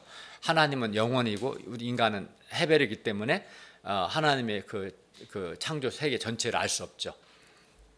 욥기가 잠언이 다루지 않는 공간과 잠언의 법칙이 적용되지 않는 예외적인 경우를 욥이 대표적인 경우죠. 예외적인 경우를 통해서 잠언이 말하는 규범적 지혜의 한계를 드러내죠. 전도서는 잠언과 같은 일반론의 영역에서도 잠언의 한계를 충분히 보여줍니다. 전 우주적으로 공간을 확장하고 영혼의 세계로 시간을 확장하면 인간이 인지할 수 있는 하나님의 세계는 아주 순간에 불과하다 이렇게 보는 거죠. 그러니까 전도서는 공간적으로 시간적으로 완전히 확장된 거예요. 사실은. 그래서 알 수 없다. 하나님이 하신 일을. 하나님 되심, 즉 하나님의 절대 주권 개념은 욥기와 비교해 볼 때 전도서에서 보다 강화됩니다. 욥기는 인간 세계 밖의 영역, 즉 인간이 관할하지 않는 영역을 언급함으로써 천상의 세계나 바다 깊은 세계나 야생 동물의 세계 등을 언급함으로써 하나님의 절대 주권을 잠언에서보다 더 강조하고 있습니다. 전도서는 이제 5장에 전도서는 한 발 더 나아가서 인간이 살아가는 영역을 포함하여 모든 시공간이 다 하나님의 하나님의 통치하에 있으며 그 어떤 것도 하나님이 정하신 패턴을 바꿀 수 없다. 이렇게 말함으로써 하나님의 절대 주권 개념을 극단적으로 끌어가는. 그러니까 잠언, 전도서, 욥기 다 하나님의 주권이라면 하나님의 통치권. 다 강조하지만 주로 잠언은 인간사에 포커스를 두기 때문에 그렇지만 이제 욥기는 천상의 영역과 바다 깊은 세계, 야생동물의 세계까지 말하니까 좀 더 하나님의 통치가 강조가 돼요. 그 인간이 알 수 없는. 근데 전도서는 완전히 영혼까지 다 확장시켜 버리기 때문에 시간적으로 공간적으로 인간이 알 수 없다. 그걸 하는 거예요. 지금 있는 이것도 이거 밑에 거로 보세요. 지금 있는 3장 15절 전도서, 지금 있는 것 이미 있던 것이고 앞으로 있을 것도 이미 있는 것이다. 하나님 하신 일을 되풀이하신다. 영원히 반복된다는 거예요. 그게. 그걸 이거를 인간이 바꿀 수 없다는 거고.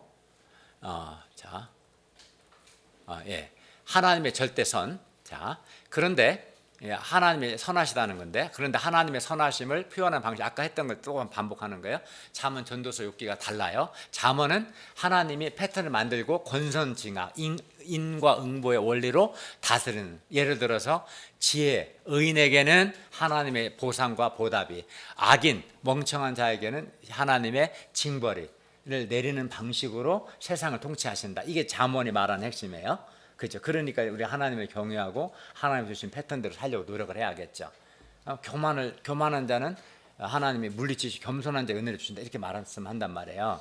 그러면 내가 은혜를 입고 싶으면 잠언의 규범대로 겸손해야 돼. 그죠? 그 얘기를 하는 거예요. 그게 이제 하나님은 이런 식으로 세상을 통치하신다, 주권 행사하신다. 이게 이제 잠언이 말하는 하나님의 선하심을 나타내는 방식이야.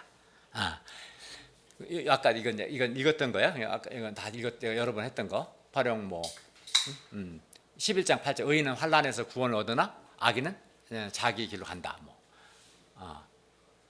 한번 읽어볼까요? 위에서부터 시작. 악인의 삭은 허무하되 공의를 뿌린 자의 삶은 확실하니라. 공의를 굳게 지키는 자는 생명에 이르고 악을 따르는 자는 사망에 이르느니라. 악인은 기사 손을 잡을지라도 벌을 면하지 못할 것이나 의인의 자손은 구원을 얻으리라. 이게 하나님이 정해놓은 규범이고 패턴이고, 이 패턴대로 다스려진다.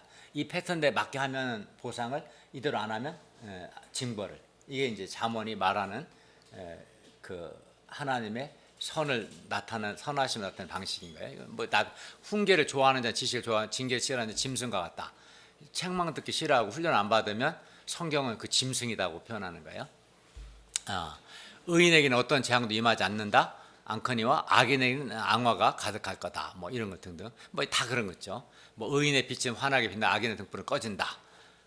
훈계를 저버리는 자에게는 궁핍과 수욕이, 부끄러움이 이르거니와 경계를 받는 자는 존영을 받는다. 의인은 그의 환난에 엎드려 의인의 죽음에는 소망이 있다. 그렇게 이런 것들. 이런 식으로 이제 욥기, 이게 잠언은 지금 우리 다 잠언을 읽은 거지. 잠언은 하나님이 통치하시는데 인과응보나 권선징악과 같은 원리로 다스리신다. 그걸 통해서 하나님의 선하심을 나타내신다. 그지? 예. 그런데 욥기는 하나님은 권선징악의 원리를 창조하신 분이시지만 그 원리에 갇혀 계신 분은 아니다는 걸 말하는 거죠. 욥기는 권선징악의 원리로 하나님이 하시는 모든 일을, 그걸 아예 부정하진 않지만 100% 그대로 애외가 있다, 이걸 하는 거예요. 욥기는 권선징악의 원리로 하나님이 하시는 모든 일을 설명할 수 없다라고 말합니다. 욥기는 인간이 살아가는 영역 안에서는 권선징악의 원리가 적용되는 부분들이 있겠지만 전체 세계로 봐서는 꼭 그렇지만 않다고 보는 거죠. 애외가 있는 거예요. 애외를 말하는 거예요, 사실은. 그렇죠. 실제로 보면 지금 우리 살고 있는 세상도 그렇잖아요. 정직하게 성실하게 한 사람이 꼭 잘 되냐? 그렇지는 않아요. 대체로 그게 좋죠. 또 잘 되는 경우가 훨씬 많거든요. 그렇지만 뇌물을 먹고 악을 행하고 한 사람이 잘 되는 경우 많아요. 정상적인 공직자라면 100억, 200억 재산을 형성할 수 없어요. 한국 사회에서 월급 받아서는. 근데 그 고위 공직자들 보면 그렇잖아요. 사실 비정상적이거든요. 그거는 자기가 상속받지 않고서 될 수가 없는 거예요. 다 재산 다 소멸시키면 아마 다 공직 사퇴할 사람 대부분이니까요. 현실이 그래요. 이렇게 부정직한 사람들, 악한 자들, 국민을 안 사랑하는 사람, 이런 사람들이 잘 되거든요. 그런 현실이 있다는 거야. 그렇지만 그래서 내가 아까 말했지만 부러울 거 없어요, 사실은. 그 좋은 것만 아니에요, 사실은. 하나님은 살아계시고 하나님은 반드시 공의를 행하시는데 그 당대에 빨리 이루어지는 게 좋지. 그 공의를 행하지 않으시면 나중에 한 방에 훅 가는 거야. 죽고 나서 지옥에 있는 거야. 미치는 거지. 기회도 없고. 차라리 살았을 때 좀 고생도 하고 안 되고 해서 자기 인생을 한번 돌아보고 회개하고, 그게 훨 좋은 거예요, 사실은. 성경 전체를 놓고 보면. 그래서 성경은 악인의 형통을 부러워하지 말라고 하는 거야. 부러울 일이 하나도 아닌 거예요. 사실은 한 면만 볼 거 아닌 거예요. 사실은 인생 전체를 놓고 볼 때는 부러울 게 아닌 거죠. 사실은 좋은 게 아니에요. 어쨌든 전도서는 하나님 하시는 모든 일이 선하시다. 이게 왜 그런가는 좀 더 이번과 다음번도 얘기할게요. 선악이라는 것이 하나님이 나에게 질병을 주면 나쁜 것이 병에서 낫게 되면 선한 것이 아니다. 아까 말한 것처럼 그러니까 사실은 지금 보면 이렇게 짧은 인생 속에서 뭐 건강한 게 좋은 거죠. 잠언은 그게 좋다고 보거든요. 질병이 나쁘다. 그렇지만 하나님 영원하신 하나님의 시각에 볼 때는 인생은 너무 짧아. 그러니까 어떻게 보면 우리는 뭐 한 1년 동안 아팠다 하지만 하나님의 시각 볼 때는 딱 2초 아프면 2초 똑딱 이거밖에 안 되는 거야. 그러니까 2초 건강하고 2초 아프다는 게 사실 큰 의미가 없잖아. 예를 든다면 이와 같은 거지 사실은. 올람 영원하신 시각에 볼 때는 그건 아무것도 아닌 거야 사실은. 그러면 어쩌라는 거야? 이제 어쩌라는 거는 나중에 이제 할 거야. 그런 질문이 나오거든요. 욥기도 그렇고 이제 자, 전도서는 하나님은 모든 것을 적절하게 만드신 분이시기 때문에 하나님 하시는 모든 일이 다 선하다. 그냥 절대적 선하다. 이것이 어떤 점에서 절대선인데 하나님은 전도서는 그걸 강조해요. 하나님은 절대적으로 선하시다. 하나님이 모든 걸 적절하게 만드셨기 때문에 이걸 강조하는데 이제 제가 오늘 새벽 막 이걸 했어요. 2시까지 하고 아침 새벽 끝나고 또 계속 이 작업을 좀 했거든요. 되게 몸이 피곤해요. 잠을 못 자서 이걸 좀 설명하고 나중에 또 이제 전도사 또 설명할 거예요. 그냥 여러분이 좀 전체적인 이게 뭘 말하는가 좀 감을 잡도록 하려고 이거 좀 오늘 새벽에 내가 좀 보강해서 어제 오늘 보강했는데 내용을 전도서처럼 이렇게 하나님의 절대 주권 개념을 극대화시키면 악의 현실을 설명할 길이 없어진다는 문제가 발생해요. 그러면 뭐 악하게 사나 선하게 사나 차이가 없다는 말이에요? 이런 질문이 나오는 거예요 사실은. 그죠? 모든 것은 하나님이 정하신 것이고 그 패턴에 한치 예외도 없다면 불의와 불행, 까닭없는 고난과 이유 없는 고통은 대체 어떻게 설명될 수 있는가? 이런 문제들이 이제 잠언 이걸 강조하다 보면 이제 전도서 읽다 보면 이런 이제 문제가 제기가 되는 거예요. 사실은 전도서가 이런 문제를 어떻게 풀어가는가 방식을 살펴보면 반성적 지혜로서 전도서의 정체성이 가장 잘 보입니다. 전도서의 선악 개념이 이제 가장 잘 드러나는 것이 전도서 3장 1절에 8절이에요. 그러니까 잠언이 말하는 선, 잠언이 말하는 지혜와 전도서가 말하는 지혜 선이 달라요. 그러니까 같은 지혜 선이라는 단어를 쓰지만 내용이 달라요. 여기 선 아까 잠언은 생명을 선한 거고 죽음은 악한 거야. 건강이 선한 거고 질병이 악한 거야. 그런데 전도서는 달라요. 그러면 이제 나중에 물론 이제 이거를 이제 이 세 가지 지혜, 잠언, 전도, 욥기 지혜를 다 우리가 다 공부하고 이거를 적절하게 사용하는 게 진짜 지혜로운 사람이거든요. 사실은 그게 이게 그때 잘 적용하는 게 이제 정말 하나님의 지혜가 필요한데 그러니까 이 세 가지 강조점 있는 거죠. 근데 기본 중심 항상 잠언이 기본 중심이 될 수밖에 없어요. 욥기는 예외적인 거고 전도서는 좀 욥기와 잠언이 보지 않는 측면을 좀 보게 해주는 거예요. 보완적인 거예요. 중심은 잠언이라고 봐야 돼. 일단은 그게 중심이에요. 이거 보면 이제 그러니까 그렇죠. 자, 시간이 없어서 그냥 넘어가죠. 그러니까 전도서 3장 8절 그 유명한 모든 것은 때가 있다는 구절인데요. 자, 예. 여기 보시면 범사에 기한이 있고 천하 만사가 다 때가 있다. 날 때가 있고 죽을 때가 있고 심을 때가 있고 심은 걸 뽑을 때가 있다. 3절부터 한번 쭉 읽어볼까요? 시작. 줄 때가 있고 수술할 때가 있으며 벌 때가 있고 세울 때가 있으며 울 때가 있고 웃을 때가 있으며 슬퍼할 때가 있고 춤출 때가 있으며 그리고 돌을 던져버릴 때가 있고 돌을 거둘 때가 있으며 안을 때가 있고 안 되기를 멀리할 때가 있으며 찾을 때가 있고 잃을 때가 있으며 지킬 때가 있고 버릴 때가 있으며 찢을 때가 있고 꿰맬 때가 있으며 잔잔할 때가 있고 말할 때가 있으며 사랑할 때가 있고 미워할 때가 있으며 전쟁할 때가 있고 평화할 때가 있는가. 가령 7절을 보면 보세요. 찢을 때가 있고 꿰맬 때가 있어. 찢는 게 선한 거고 꿰매는 게 악한 걸까요? 그렇지 않아요. 상황이 달라요. 그죠? 잠잠할 때가 있고 말할 때가 있어요. 잠잠한 게 선한 거고 말하는 게 악한 걸까? 아니면 잠잠한 게 악한 거고 말하는, 오늘 말씀 말하라고 했는데 다 다른 거야. 이거는, 이게 전도서는 어때요? 이거 자체를 판단하기 힘든 거야. 잠언같이 이분법으로 말할 수 없는 게 많아. 이런 거 다. 이거 막 돌을 던지는 게 버릴 때가 있어. 거둘 때가 있어. 상황이 다 다른 거야. 돌을 버리는 것을 선하다, 뭐 돌을 거두는 게 악하다, 이렇게 말할 수 없다는 거예요. 이해 가요? 안할 때가 있고 않는 것을 멀리할 때가 있는 거야. 이거는 선과 악의 개념이 아닌 거야. 전도서가 말하는 것은. 이해 가요? 그 얘기를 하는 거지. 이 구절은 주로 하나님의 절대 주권을 표현하는 것으로 널리 알려져 있습니다. 모든 것은 하나님이 정하신 패턴에 따라 결정된다는 겁니다. 여기서 핵심 단어는 바로 때인데, 패턴에 따라 한치의 오차도 없이 움직인다는 하나님의 절대 주권은 규범적 지혜인 잠언의 증언과 일치합니다. 이에 대해 욥기는 반드시 패턴대로 움직이는 것은 아니다, 이제 예외가 있다는 걸 말하고, 패턴은 있다, 이거는 잠언의 전도서랑 똑같죠. 패턴 자체를 인정하니까. 그런데 욥기와 같은 반성적 지혜의 장르에 속해 있음에도 불구하고 전도서는 패턴에 예외가 없다는 잠언스러운 진술을 하고 있어요. 그러니까 잠언과 전도서는, 그러니까 똑같은 것은 뭐냐면 패턴이 있다. 아니, 잠언과 그 욥기는. 근데 욥기는 예외가 있다. 근데 전도서도 하나님 정해놓은 패턴이 있어. 울 때가 있고 웃을 때가 있고 꿰맬 때 있고, 그 때를 정해놓은 거예요. 패턴이 정해놓은 게 있다는 거예요. 패턴이라는 것은 정해놓은 게 있어. 근데 욥기와 다른 점은 예외가 없어요. 그 때가 있고 그 때대로 되는 거야, 인생이 항상. 근데 그 점에서 또 달라요. 그러니까 이 세 개가 어렵죠. 잠언, 욥기가 패턴이 있다는 것은 똑같아. 근데 패턴대로 된다는 것은 잠언이야. 그 패턴 아는 게 지혜야. 근데 욥기는 아니야. 예외가 있어. 전도서는 예외가 없어. 그렇다 해서 그러면 잠언이 말하는 선악 기준대로 되냐?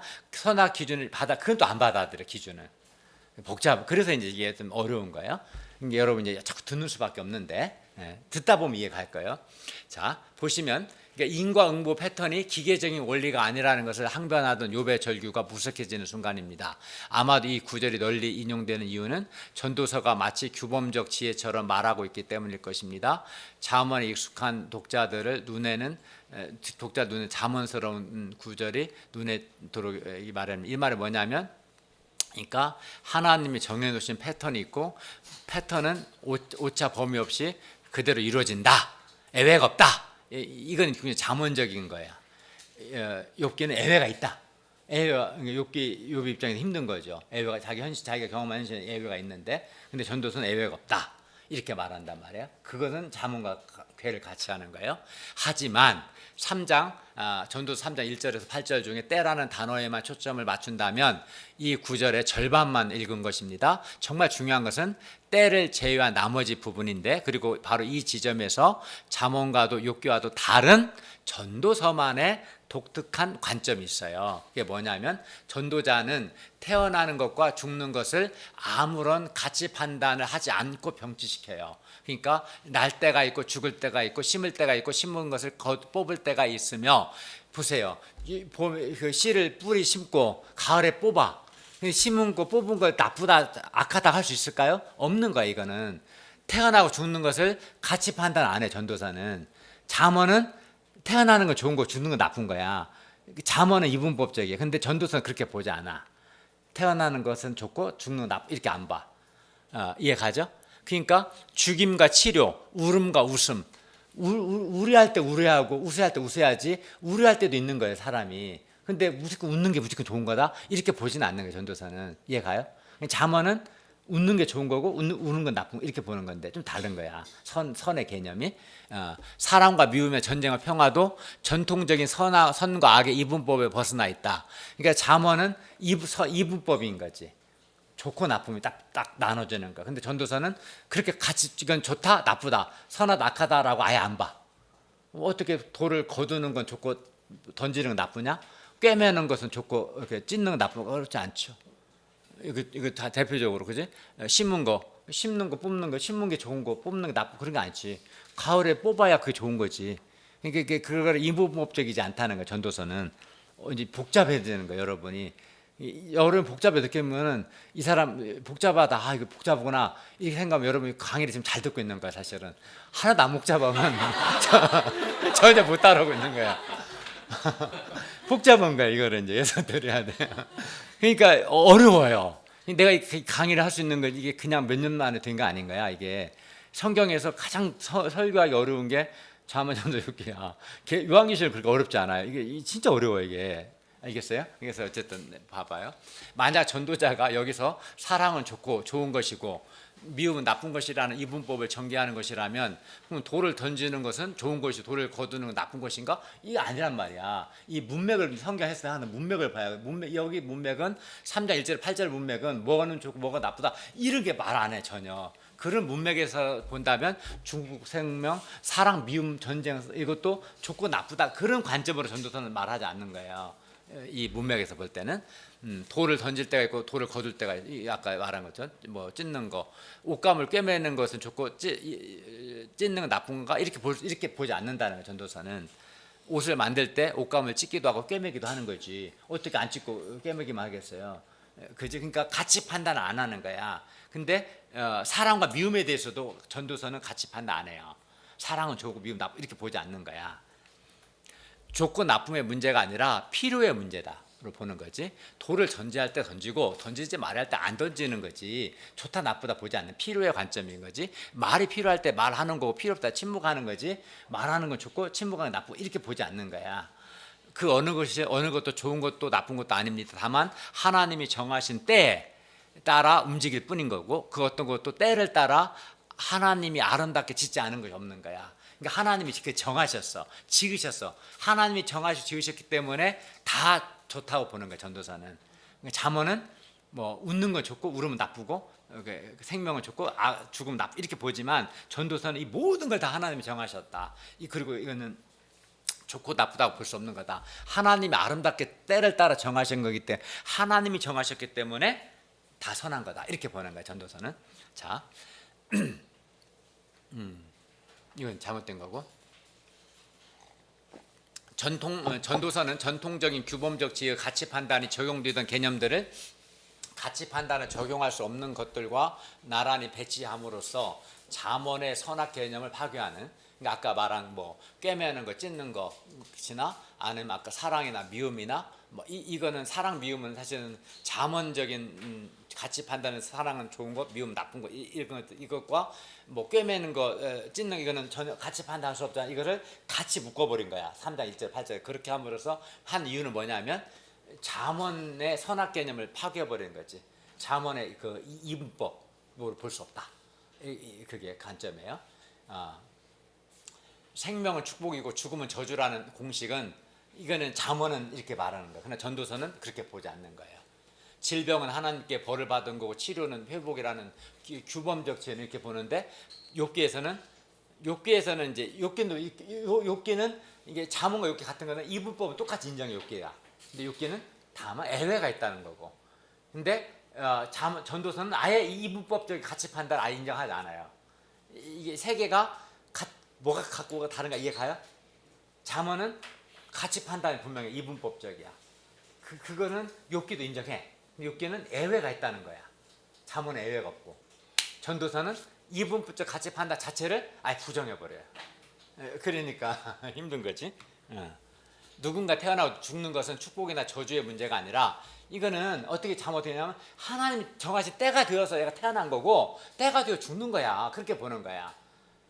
잠언은 태어나는 건 생명을 좋고 죽으면 나쁘다 이렇게 보는데 잠언은 전도서 그렇게 안 보고 하나님 정하신 때가 되어서 태어났고 때가 되어 죽은 거다. 하나님 그 때를 정하셨어. 각 사람에게. 그걸 하나님이 정하셨기 때문에 다 좋은 거야. 이게 전도사야. 파종은 축복이고 추수는 저주 이렇게 보는 사람 없죠. 그지? 보면은 파종해야지. 가을에 추수 이게 좋은 거지. 이게 파종은 좋고 나쁘고 이렇게 볼 수는 없는 거지. 생명과 탄생과 죽음 또한 마찬가지예요. 아픈 것은 단순히 아플 때가 되어서 그런 거고 나을 때가 되어서 치료되는 이렇게 보는 거지. 아픈 것은 나쁜 거 이렇게 보지 않는 거예요. 전도서는. 누군가를 사랑하는 것도 미워하는 것도 전쟁 벌이는 것도 평화 조약을 맺는 것도 좋고 나쁨이나 긍정과 부정의 관점에서 이해되지 않아요. 전도서는 하나님이 정하신 거예요. 그렇게 정하신 때가 되어서 전쟁도 하고 평화도 하고 그렇게 보는 거예요. 전도자는 이 모든 것이 아름답다. 3장 1절 8 다 아름답다 보는 거야. 뿌리는 것도 아름답고 거두는 것도 아름답고 생명도 아름답고 죽는 것도 아름답고 이렇게 보는 거야. 왜? 하나님이 정하셨기 때문에 정하신 때가 된 거니까. 하나님이 정하신 때에 따라 모든 것이 적절하게 발생하는 것이라면 전 우주, 전 역사를 걸쳐 발생하는 그 어떤 사건도 다 아름다운 것입니다. 그 어떤 것도 선이 아닌 것이 없습니다. 왜냐하면 하나님이 하지 않으신 일이 없기 때문에 그렇습니다. 전도서는 하나님의 하나님 되심, 즉 하나님의 절대 주권 개념을 극단으로 끌고 감으로써 전통적인 선악 구분을 파괴하고 뭐 생명을 좋고 나쁘다거나 이걸 완전히 파괴하고 동시에 그러면 뭐가 선이냐 도대체. 이제 이걸 제시하는 거예요. 제안을. 그러니까 전도서가 말하는 선과 자문이 말하는 선이 달라요. 그럼 전도서는 이분법적인 선악 개념을 파괴했다고 해서 선이 없냐? 그건 아니에요. 전도서가 말하는 선 개념이 있어요. 이제 이것도 이게 우리는 다 세 가지를 다 잠언, 욥기, 전도 다 존중해야 사실은. 그러니까 어떤 상황 어떤 걸 적용한 이게 어떻게 보면 진짜 지혜인 거지 사실은. 그걸 잘 하는 게 중요해요. 사실은 하나님이 그러니까 애들로 말한다면 이런 거예요. 초등학교와 규범을 배워야지. 그 대학 졸업하고 사회 직장 생활 해보니까 이게 학교에서 배운 대로는 안 돼. 그 현실을 느껴요. 그다가 이제 한 죽을 때쯤 되니까 별 의미가 없는 거야 사실은. 이제 살아보니까 그때는 뭐 이거 없이 못 살고 했는데 알고 보니까 왜 그렇게까지 내가 지독하게 했나 그런 생각이 되는 거지. 별거 아닌데 그 잠깐인데. 근데 만약에 초등학생한테 야 인생 살아보니까 별거 없어 그냥 그렇게 열심히 할 것도 없어 그냥 별거 없어 이렇게 말하면 되겠어요? 그 내물에 죽을 사람한테 열심히 살아다니는 안 되는 거지. 운전으로 따진다면 규범을 배워야 자문이 항상 중심이야. 스탠더드야. 운전을 교통 질서도 지키고 운전 연습도 배워야 돼. 그 규범 자체야. 근데 운전하다 보면 알겠지만 내 잘못 없이도 사고가 날 수 있어요. 타인이나 어떤 다른 이유 때문에 그게 그 예외가 있는 거야. 예외가. 그럼 예외가 있다고 해서 너 운전 배울 필요 없어? 너 교통법 안 지켜도 돼? 이렇게 말하면 되겠어요? 안 되는 거지. 그러니까 서로 다른 강조점이 있잖아. 이게 서로 이렇게 충돌된다고 보기보다는 보완적인 관계야. 근데 어떤 걸 적용해야 하는가 중요한 거지. 우리 최용 현재 학생들한테는 뭘 가르쳐야 돼? 열심히 소감 잘 쓰는 걸 가르쳐야 돼. 목자도 물론 해야지. 배워야 할 걸 배워야 돼. 훈련 받아야 돼요. 그 과정을 안 받으면 안 되는 거야. 그럼 나중에 굉장히 문제가 생겨요. 그거를 하고 그러나 그 다음 훈련되고 또 다른 차원에서 더 넓혀가는 거거든. 이해 가요? 이게 서로 무슨 충돌이라 보기보다도 이제 그걸 보완 관계인데 어떻게 이제 그게 판단력이 중요한 거예요. 사실 그게 진짜 지혜가 필요한 거예요. 초등학생한테 잠언을 가르치는데 전도서를 가르쳐 버리면 곤란하거든. 사실은 규범을 배워야 하거든. 규범을 성실하게 사는 걸 배워야 돼. 예를 든다면 그런 것처럼. 자, 하나님이시기 때문에 모든 것은 선하다는 것이 전도서의 핵심입니다. 이 신학 아래에서는 전통적인 개념의 지혜와 우매의 이분법 사라집니다. 지혜자 우매자도 함께 영원토록 기억하며 얻지 못하는 이런 말이 있거든요. 기억하며란 말이 히브리어 지크론인데, 그러니까 잠언에서는 지혜자 우매자는 굉장히 중요해요. 지혜자가 되라고 그래요. 근데 나중에 그 올람 하나님 앞에서 죽음 앞에서 보니까 지혜자도 죽고 우매자도 죽어. 죽음 앞에서는 별 차이가 없어. 죽는다는 사실 앞에서는 이런 측면을 또 얘기하는 거예요. 전도서는 이해 가요? 근데 여기서 뭐 그러면 지혜가 필요 없다 이렇게 또 막 나가면 안 되는 거지. 후일에는 모두 다 잊어버린 지 오래될 것이다. 오라 지혜자의 죽음이 우매자의 죽음과 일반 이게 전도서 한 2장 16절 나오는 거예요. 잠언은 이렇게 말하지 않아요. 지혜자 우매자 완전히 다른 거지. 근데 죽음 앞에서 똑같더라 이렇게 말하는 거야 전도서는. 심지어는 사람과 짐승 사이의 구분도 무의미해져요. 아예 지혜자와 어리석은 자가 아니라 인생이 당하는 일을 짐승도 당하나니 그들이 당하는 일반이다. 다 동일한 호흡에서 짐승이 죽음과 사람도 죽으니 사람이 짐승보다 뛰어남이 없음은 모든 것이 헛됨, 해벨이기 때문이다. 그러니까 죽는다는 거 앞에서는 지혜자나 어리석은 자나 심지어 짐승과도 차이가 없다. 이렇게 보는 거예요. 전도사는. 이해가요? 규범적 지혜의 관점에서 정의된 지혜로운 사람도 멍청한 사람도 모두 이 세계에서 아주 잠깐 머물다가는, 해별은 잠깐 있다 없어지는 거거든요. 해별이어서 절대자가 만든 세계의 패턴에 아무런 영향을 끼치지 않아요. 내가 죽는다고 해서 뭐 봄, 여름, 가을, 겨울이 바뀐다거나 이게 바뀌지 않아요. 절대로. 사람과 짐승도 별 차이가 없어요. 없는데 현명한 사람과 아둔한 사람의 차이는 더욱 별거 아무것도 아닌 거예요. 사실은. 그러니까 나중에 되면 이런 거지. 나이 우리 이종공 교수는 70대 76인가이거든요.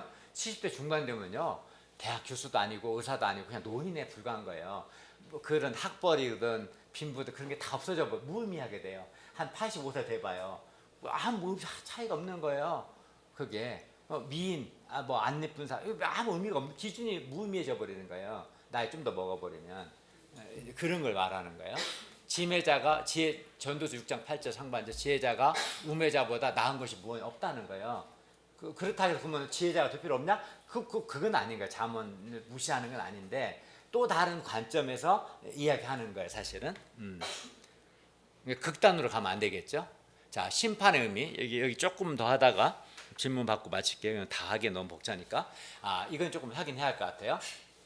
선악의 이분법적 가치 판단은 잠언 같은 규범적 지혜의 가장 중요한 근간이에요. 지혜는 선한 거고 우매는 악한 것이고 생명은 좋은 거고 죽음은 나쁜 것이고 의인은 옳은 거고 악인은 나쁜 것이고 교만은 나쁜 거고 겸손은 좋은 거고, 이거는 잠언은 아주 중요한 이분법적 여전히 중요한데, 인과 응보 사상이 유지되기 위해서는 무엇이 좋고 무엇이 나쁜가 이 기준이 분명히 있어야겠죠. 만약 생명이나 죽음, 질병과 회복이 아무 차이가 없다면 내가 선을 추구해야 할 명분이 없어지겠죠. 선이 무엇이 모르는데 선을 추구할 수는 없으니까요. 이게 잠언은 이게 분명해요. 선과 악의 개념이, 이분법이. 욥기는 잠언의 선악 개념 자체를 문제 삼지 않아, 인정해요. 그렇지만 아까 말한 대로 예외가 있다. 다만 선을 심는다고 해서 그 결과가 반드시 선이 아닐 수 있다라는 점을 들어서 잠언의 말대로만 되진 않더라. 인생 살아보니까 잠언의 한계를 이야기하는 거죠. 지적하죠. 뿌린 대로 거둔다는 원리가 만고불변의, 뿌린 대로 거둔다는 게 이제 잠언이에요. 그러나 욥기에서도 여전히 생명은 좋은 거, 죽음은 나쁜 거, 잠언의 이분법을 그대로 받아들여. 욥기도 반성적 지혜로서 질병은 안 좋고 치료는 좋은 거. 그렇지만 전도 이제 이게 선악 개념에 있어서는 욥기나 잠언이나 똑같아. 다만 욥기는 예외가 있다는 걸 말하는 거야. 그러나 전도자의 화살은 규범적 지혜의 핵심은 선악 개념 자체를 겨냥한, 이 말은 선악 개념이 무너져 버려요. 전도에서는 잠언의 선악 개념을 안 받아들여요. 전도서는. 이게 이제 완전 다른 점이에요. 내가 해 아래서 이거 맞나요? 이걸로 볼게요. 내가 해 아래에서, 이거는 직역한 건데 히브리어를, 내가 해 아래에서 벌어지는 것을 내가 다시 보니 정의의 장소에 악이 있고 의의 장소 그곳에 악이 있다. 의와 악이 섞여 있는 거야. 나는 내 심장에게 말한다. 하나님께서 의인과 악인을 심판하신다. 그러니까 이게 3장 16절은 나중에도 내가 이야기하겠지만 딱 선, 악, 딱 부러지게 말하기 곤란한 거야. 정의의 장소에 악이 있는 거야. 100% 선한 게 아닌 거야. 악의 선도 있는 거지. 그러니까 잠언처럼 딱 나누기 쉽지 않은 면도 있는 거예요. 현실은. 그렇게 골치가 아픈 거죠. 그죠? 그리고 하나님께서 의인과 악을 심판한다. 이걸 읽어봤을 거예요. 여기 심판의 의미가 달라져요. 왜냐하면 모든 사건, 존재하는 모든 것은 다 때가 있기 때문에 그렇다. 근데 선에도 악이 있고 마찬가지로 악에도 선이 있을 수 있습니다. 선을 행하고 전혀 죄를 범하지 아니하는 의인은 세상에 없기 때문에 그렇다. 산도서 7장 20절에요. 그러니까 100% 선만 행하는 사람 없어요. 선을 행하고 악도 해. 인간이 섞여 있는 거 한 사람 안 해도. 전도서는 그걸 말해. 근데 잠언은 그렇게 말 안 해. 선인 악인 딱 나눠버려요. 그냥 의인 악인 딱 나눠버리지. 전도서는 꼭 보니까 꼭 그렇지만도 않더라. 선을 행하고 죄를 범하지 않는 사람 없더라. 선을 행하지만 악도 있더라. 같이 이렇게 말하는 거지. 선과 악의 기준이 분명하지 않고 무엇이 선이고 무엇이 악인지 명확히 말할 수 없다면 하나님이 의인과 악인을 심판하신다는 말 3장 17절은 무슨 의미일까? 하나님이 판단하시는 의인과 악인의 기준이 뭘까? 그러니까 선과 악인이 딱 나눠져야 선인한테 보상을, 악인한테는 징벌을 하는데 지금 3장 16절은 선과 악인을 악을 나눌 수 없다는 거예요. 섞여 있으니까. 그럼 여기서 하나님 심판한다는 의미가 뭘까? 전도서의 기본 입장은 하나님의 판단을 인간이 죽은 이후에 어떤 일이 있을지 인간이 모른다는 거예요. 규범적 지혜의 기준으로 의인 또는 지혜자라고 여겨지더라도 하나님이 보시기에도 그렇게 보일지는 모른다고 전도서는 말해요. 전도서 9장 1절. 이 모든 것을 내가 마음에 두고 이 모든 것을 살펴본즉 의인들이나 지혜자들이나 그들의 행위나 모두 다 하나님의 손안에 있으니 사랑을 받을는지 미움을 받을는지 사람이 알지 못하는 것 모두 그들의 미래의 일들입니다. 미래의 일들은 모른다라고 전도서는 말해요. 그건 잠언은 알 수 있다는 거고 이게 좀 달라요. 이걸 좀 더 직역을 하면 먼저 미래의 일이란 말은 여기서 미래의 일은 죽은 후에 벌어질 일. 죽기 전에는 아직 모르는 거야. 어떤 일이 있을지. 내가 사랑을 받을지 미움을 받을지. 근데 이거를 좀 더 직역을 하면 히브리어에 좀 더 정확하게 직역하면 9장 1절을 방금 읽은 거예요. 나는 이 모든 것에 마음을 다해 사치 살펴보았다. 의인들 지혜자들 그들의 일들이 하나님의 손에 달린 것이다. 하나님이 좋게 보실는지 싫어하실는지 사람은 자신 앞에 어떤 것이 닥칠지 모른다. 죽은 후의 일을 모른다는 거예요. 미래의 일이 죽음을 나타내는 주장의 근거는 그럼 여기서 미래의 왜 죽음이냐? 미래일 앞에 있을 일을 모른다. 이 말은 전도서 9장 2절부터 6절이 모두 죽음에 대한 이야기를 하고 있어요. 그 맥락에서 미래란 말은 죽음을 말하는 거거든요.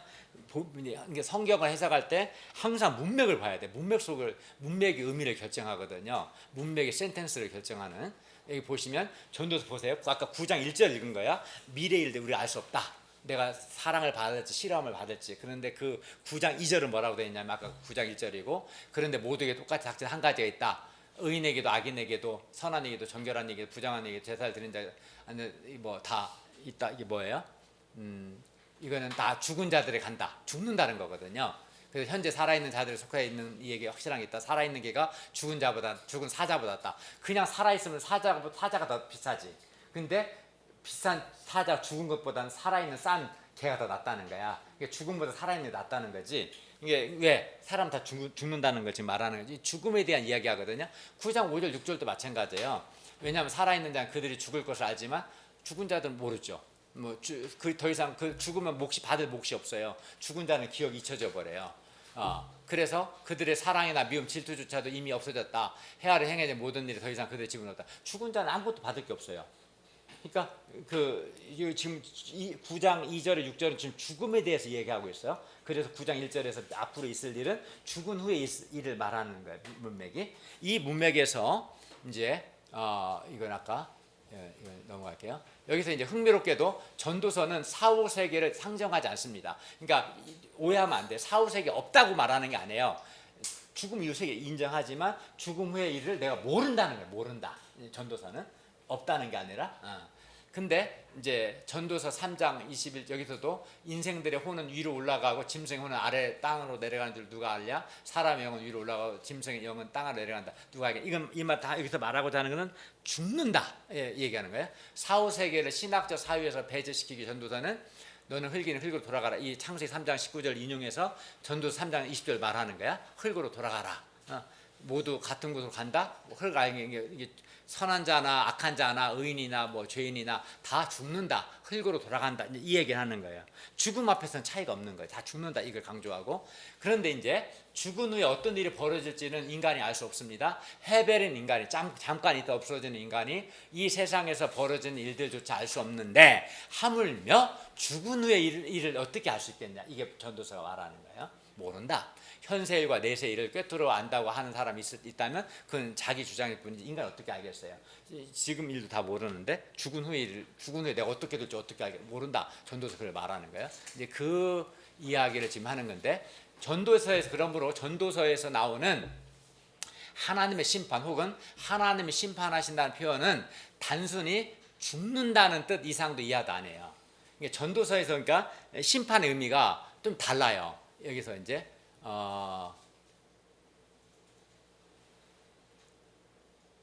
여기서 전도 3장에 의인과 악인을 심판한다는 말은 사실은 의인과 악인도 다 죽는다. 그 문맥에서는 그 사람의 3장 18절도 마찬가지예요. 나는 사람에 관해서 내 심장에 말한다. 하나님 그들을 창조하신 것은 그들이 곧 동물이라는 사실을 알게 하려 합니다. 그러니까 이 말은 죽는다는 거예요, 사람이. 3장 16, 17절에 말하고 하는 것은. 그래서 여기 3장 17절에도 죽는다는 것은 결국은 하나님이 심판을 의미하는 거예요. 그러니까 제가 할까? 전도서에서 나오는 하나님 심판 혹은 하나님 심판하시는 표현은 단지 죽는다는 뜻이고, 다만 전도서 12장 14절에서 심판은 그 단순한 죽는다는 의미와도 선과 악의 분별을 의미한다. 12장 14절만 예외예요. 12장 18에서 심판은 우리가 흔히 말하는 심판의 의미예요. 그렇지만 전도서 12장 14절 말고 그 나머지 하나님 심판하신다는 말을 그 문맥에서 봤을 때는 은이나 악이나 죽는다, 그걸 말하는 거예요. 이것만 좀 하고 마칠게요. 원래는 좀 더 했는데 시간이 좀 전도서 12장 14절에서 밑에 걸 봐봐요. 왜냐하면 하나님은 모든 행위를 심판하신다. 모든 숨겨짐까지 좋은지 나쁜지. 여기서는 전도서 12장 14절에서 여기서 모든 행위 심판할 때 우리 흔히 일반적으로 말하는 심판, 선과 악의 심판을 말해요. 그러나 12장 14절 말고 모든 심판 다 죽는다라는 뜻으로 쓰여 있어요. 예를 들어서 선과 악에 대한 하나님의 판단이 어떠할지 알 수가 없다면, 그죠? 인간의 사후세계에 말하는 것은 어리석은 일이죠. 전도 3장 17절에 심판이라는 표현 다음에 이어지는 말들이 사람이나 짐승이나 모두 다 죽는다는 현상을 설명하는 이유는 바로 전도서에서 심판은 곧 죽음을 의미하기 때문에 그래요. 그러니까 3장 10절에 하나님이 심판하신다 하고 3장 18절 이후에는 죽는다는 이야기를 계속 하는 거예요. 그러니까 그 문맥에서 그래서 심판은 죽는다는 의미고, 또 그죠. 여기도 18절도 죽는다는 말이고, 3장 19절, 20절, 21절 다 죽음에 대한 이야기예요. 다 죽음에 대한 이야기. 그러니 아까 3장 16절은 뭘 말하겠어요? 심판은 죽는다는 의미죠. 나중에 이제 전도서 할 때도 설명하겠지만, 전도자의 신학은 죽음의 순간 이후에 대해서는 침묵해요. 사후세계를 인정하지 않는 게 아니라 모른다는 거죠. 인간이 알 수 없기 때문에 침묵하고, 알 수 없는 것을 말하는 것은 무의미하다고 보는 거죠. 그러니까 이제 원래는 사실 좀 더 할 수는 있지만, 자 그러면 조금 한 5분만 더 하고 질문 받고 마칠게요. 5분만 합시다. 그냥 지혜란 무엇인가? 전도서 1장에 3장까지 전도자는 중요한 신학적 진술을 모두 합니다. 하나님의 창조세계 패턴은 영원 불변하지만 이 세상에 잠시 머물다 사라진 헤벨, 잠깐 있어 없어지는 인간은 그 패턴이 무엇인지 알 수 없다. 그러니까 패턴은 인정하지만 패턴을 알 수 없다는 거예요. 인간의 시각에서 생명, 건강, 부유, 평화, 화목 등은 선한 것이고, 죽음, 질병, 가난, 싸움, 미움 등 악한 것 보이겠죠. 이게 이제 잠언적인 이분법이죠. 그렇지만 하나님의 시간인 영원, 올라함에 빗대어 보면 헤벨, 잠깐, 찰나에 불과한 거죠. 그래 아까 말한 것처럼 이 사람이 부자야, 가난해, 이 땅에서 막 의미가 있지만 하나님, 영원한 하나님의 시각 볼 때는 가난과 부가 1초야. 1초가 부자, 1초 가난해. 우리가 막으면 아무 의미가 없잖아. 이런 거예요. 왜냐하면 하나님은 영원하시고 인간은 헤벨이기 때문에 그 모든 것은 하나님이 정하신 때에 그냥 하나님이 정하신 거예요. 부하게, 가난하게. 그냥 하나님 정하신 때대로 되는 거지 특별한 의미가 있는 건 아니라고 보는 거죠. 그럼 어떻게 살 건가 나중에 뒷부분을 얘기할까요? 전통적인 선악 개념이 무너진 곳에서 그렇다면 우리는 무엇이 좋은 것이 무엇이 나쁜 것인지 어떻게 알 수 있을까? 규범적 지혜가 아니라면 대체 우리는 무엇을 지혜라 부를 수 있을까? 그러니까 전도서가 잠언의 선악 개념을 이렇게 분기시켜 버렸으면 우리가 뭐가 선하냐, 무엇이 선이냐, 그럼 어떻게 사냐? 이 대답을 이제 전도서 4장부터 12장에서 이거에 대한 답을 말해요. 무엇이 선이고, 그럼 어떻게 살아야 하는가는 이제 4장부터 봐야 돼요. 이제 예를 들어서 조금만 하면 전도서 3장 12절 밑에 걸 보세요. 나는 안다. 살아있는 동안 기뻐하며 좋은 것을 행하는 것보다 선한 것이 없다. 그러니까 살아있는 동안 좋은 것을 행하는 것이 그게 선이라는 거야. 즉 전도서는 하나님이 정하신 패턴이 있다고 말하는 점에서 규범적 지혜와 동일합니다. 하지만 유한한 헤벨인 인간이 하나님의 패턴을 예측할 수 없다는 점에서는 잠언과 다르죠. 게다가 전통적인 선악 개념 부정했죠. 아까 다 봤어요. 이거는 미래를 예측할 수 없고 규범적 지혜의 선악 개념이 없다면 어떻게 사는 것이 지혜로운 삶일까? 전도자는 선악이란 존재하지 않는다고 말하진 않아요. 선악 개념이 다를 뿐이지 잠언과. 오히려 무엇이 좋고 무엇이 나쁜가에 대해 아주 길게 말하고 있고 선을 행하라고 독자들 격려해요. 그러니까 선악 개념이 없는 게 아니라 선악의 개념이 달라요. 잠언과 전도자가 말하는 선이란 과연 무엇일까? 이제부터 전도자가 제시하는 대안적인 선악 개념, 그의 삐딱한 즉 반성적인 지혜를 살펴보면 이제 이거는 이제 조금 시간이 지나기 때문에 다음 시간 합시다. 왜냐하면 좀 설명이 되다 보면 시간 안에 끝내려고 하거든요. 이게 좀 자, 다음 시간에 여기서부터 하는 걸로. 자, 그러니까 오늘은 2시간에 다 할 수는 없고, 그러니까 다음 시간에 한 번 더, 그러니까 잠언 전도서가 이제 하나님의 절대 주권의 절대 선이나 이런 것에 대해서 어떻게 말씀하고 있는가를 다음번에 11월 첫째 주죠 하고, 그 다음에 이제 끝나면 이제 잠언을 볼 거예요. 잠언을 어떻게 읽어야 하는가, 잠언이 뭘 말하는가, 그걸 몇 번에 그 다음에 욥기, 그 다음에 전도, 이런 식으로. 지금 오늘과 다음 시간은 잠언, 전도, 욥기가 어떻게 서로 연결되어 있고 어떻게 갖고 어떻게 다르고 그걸 좀 얘기한 거예요.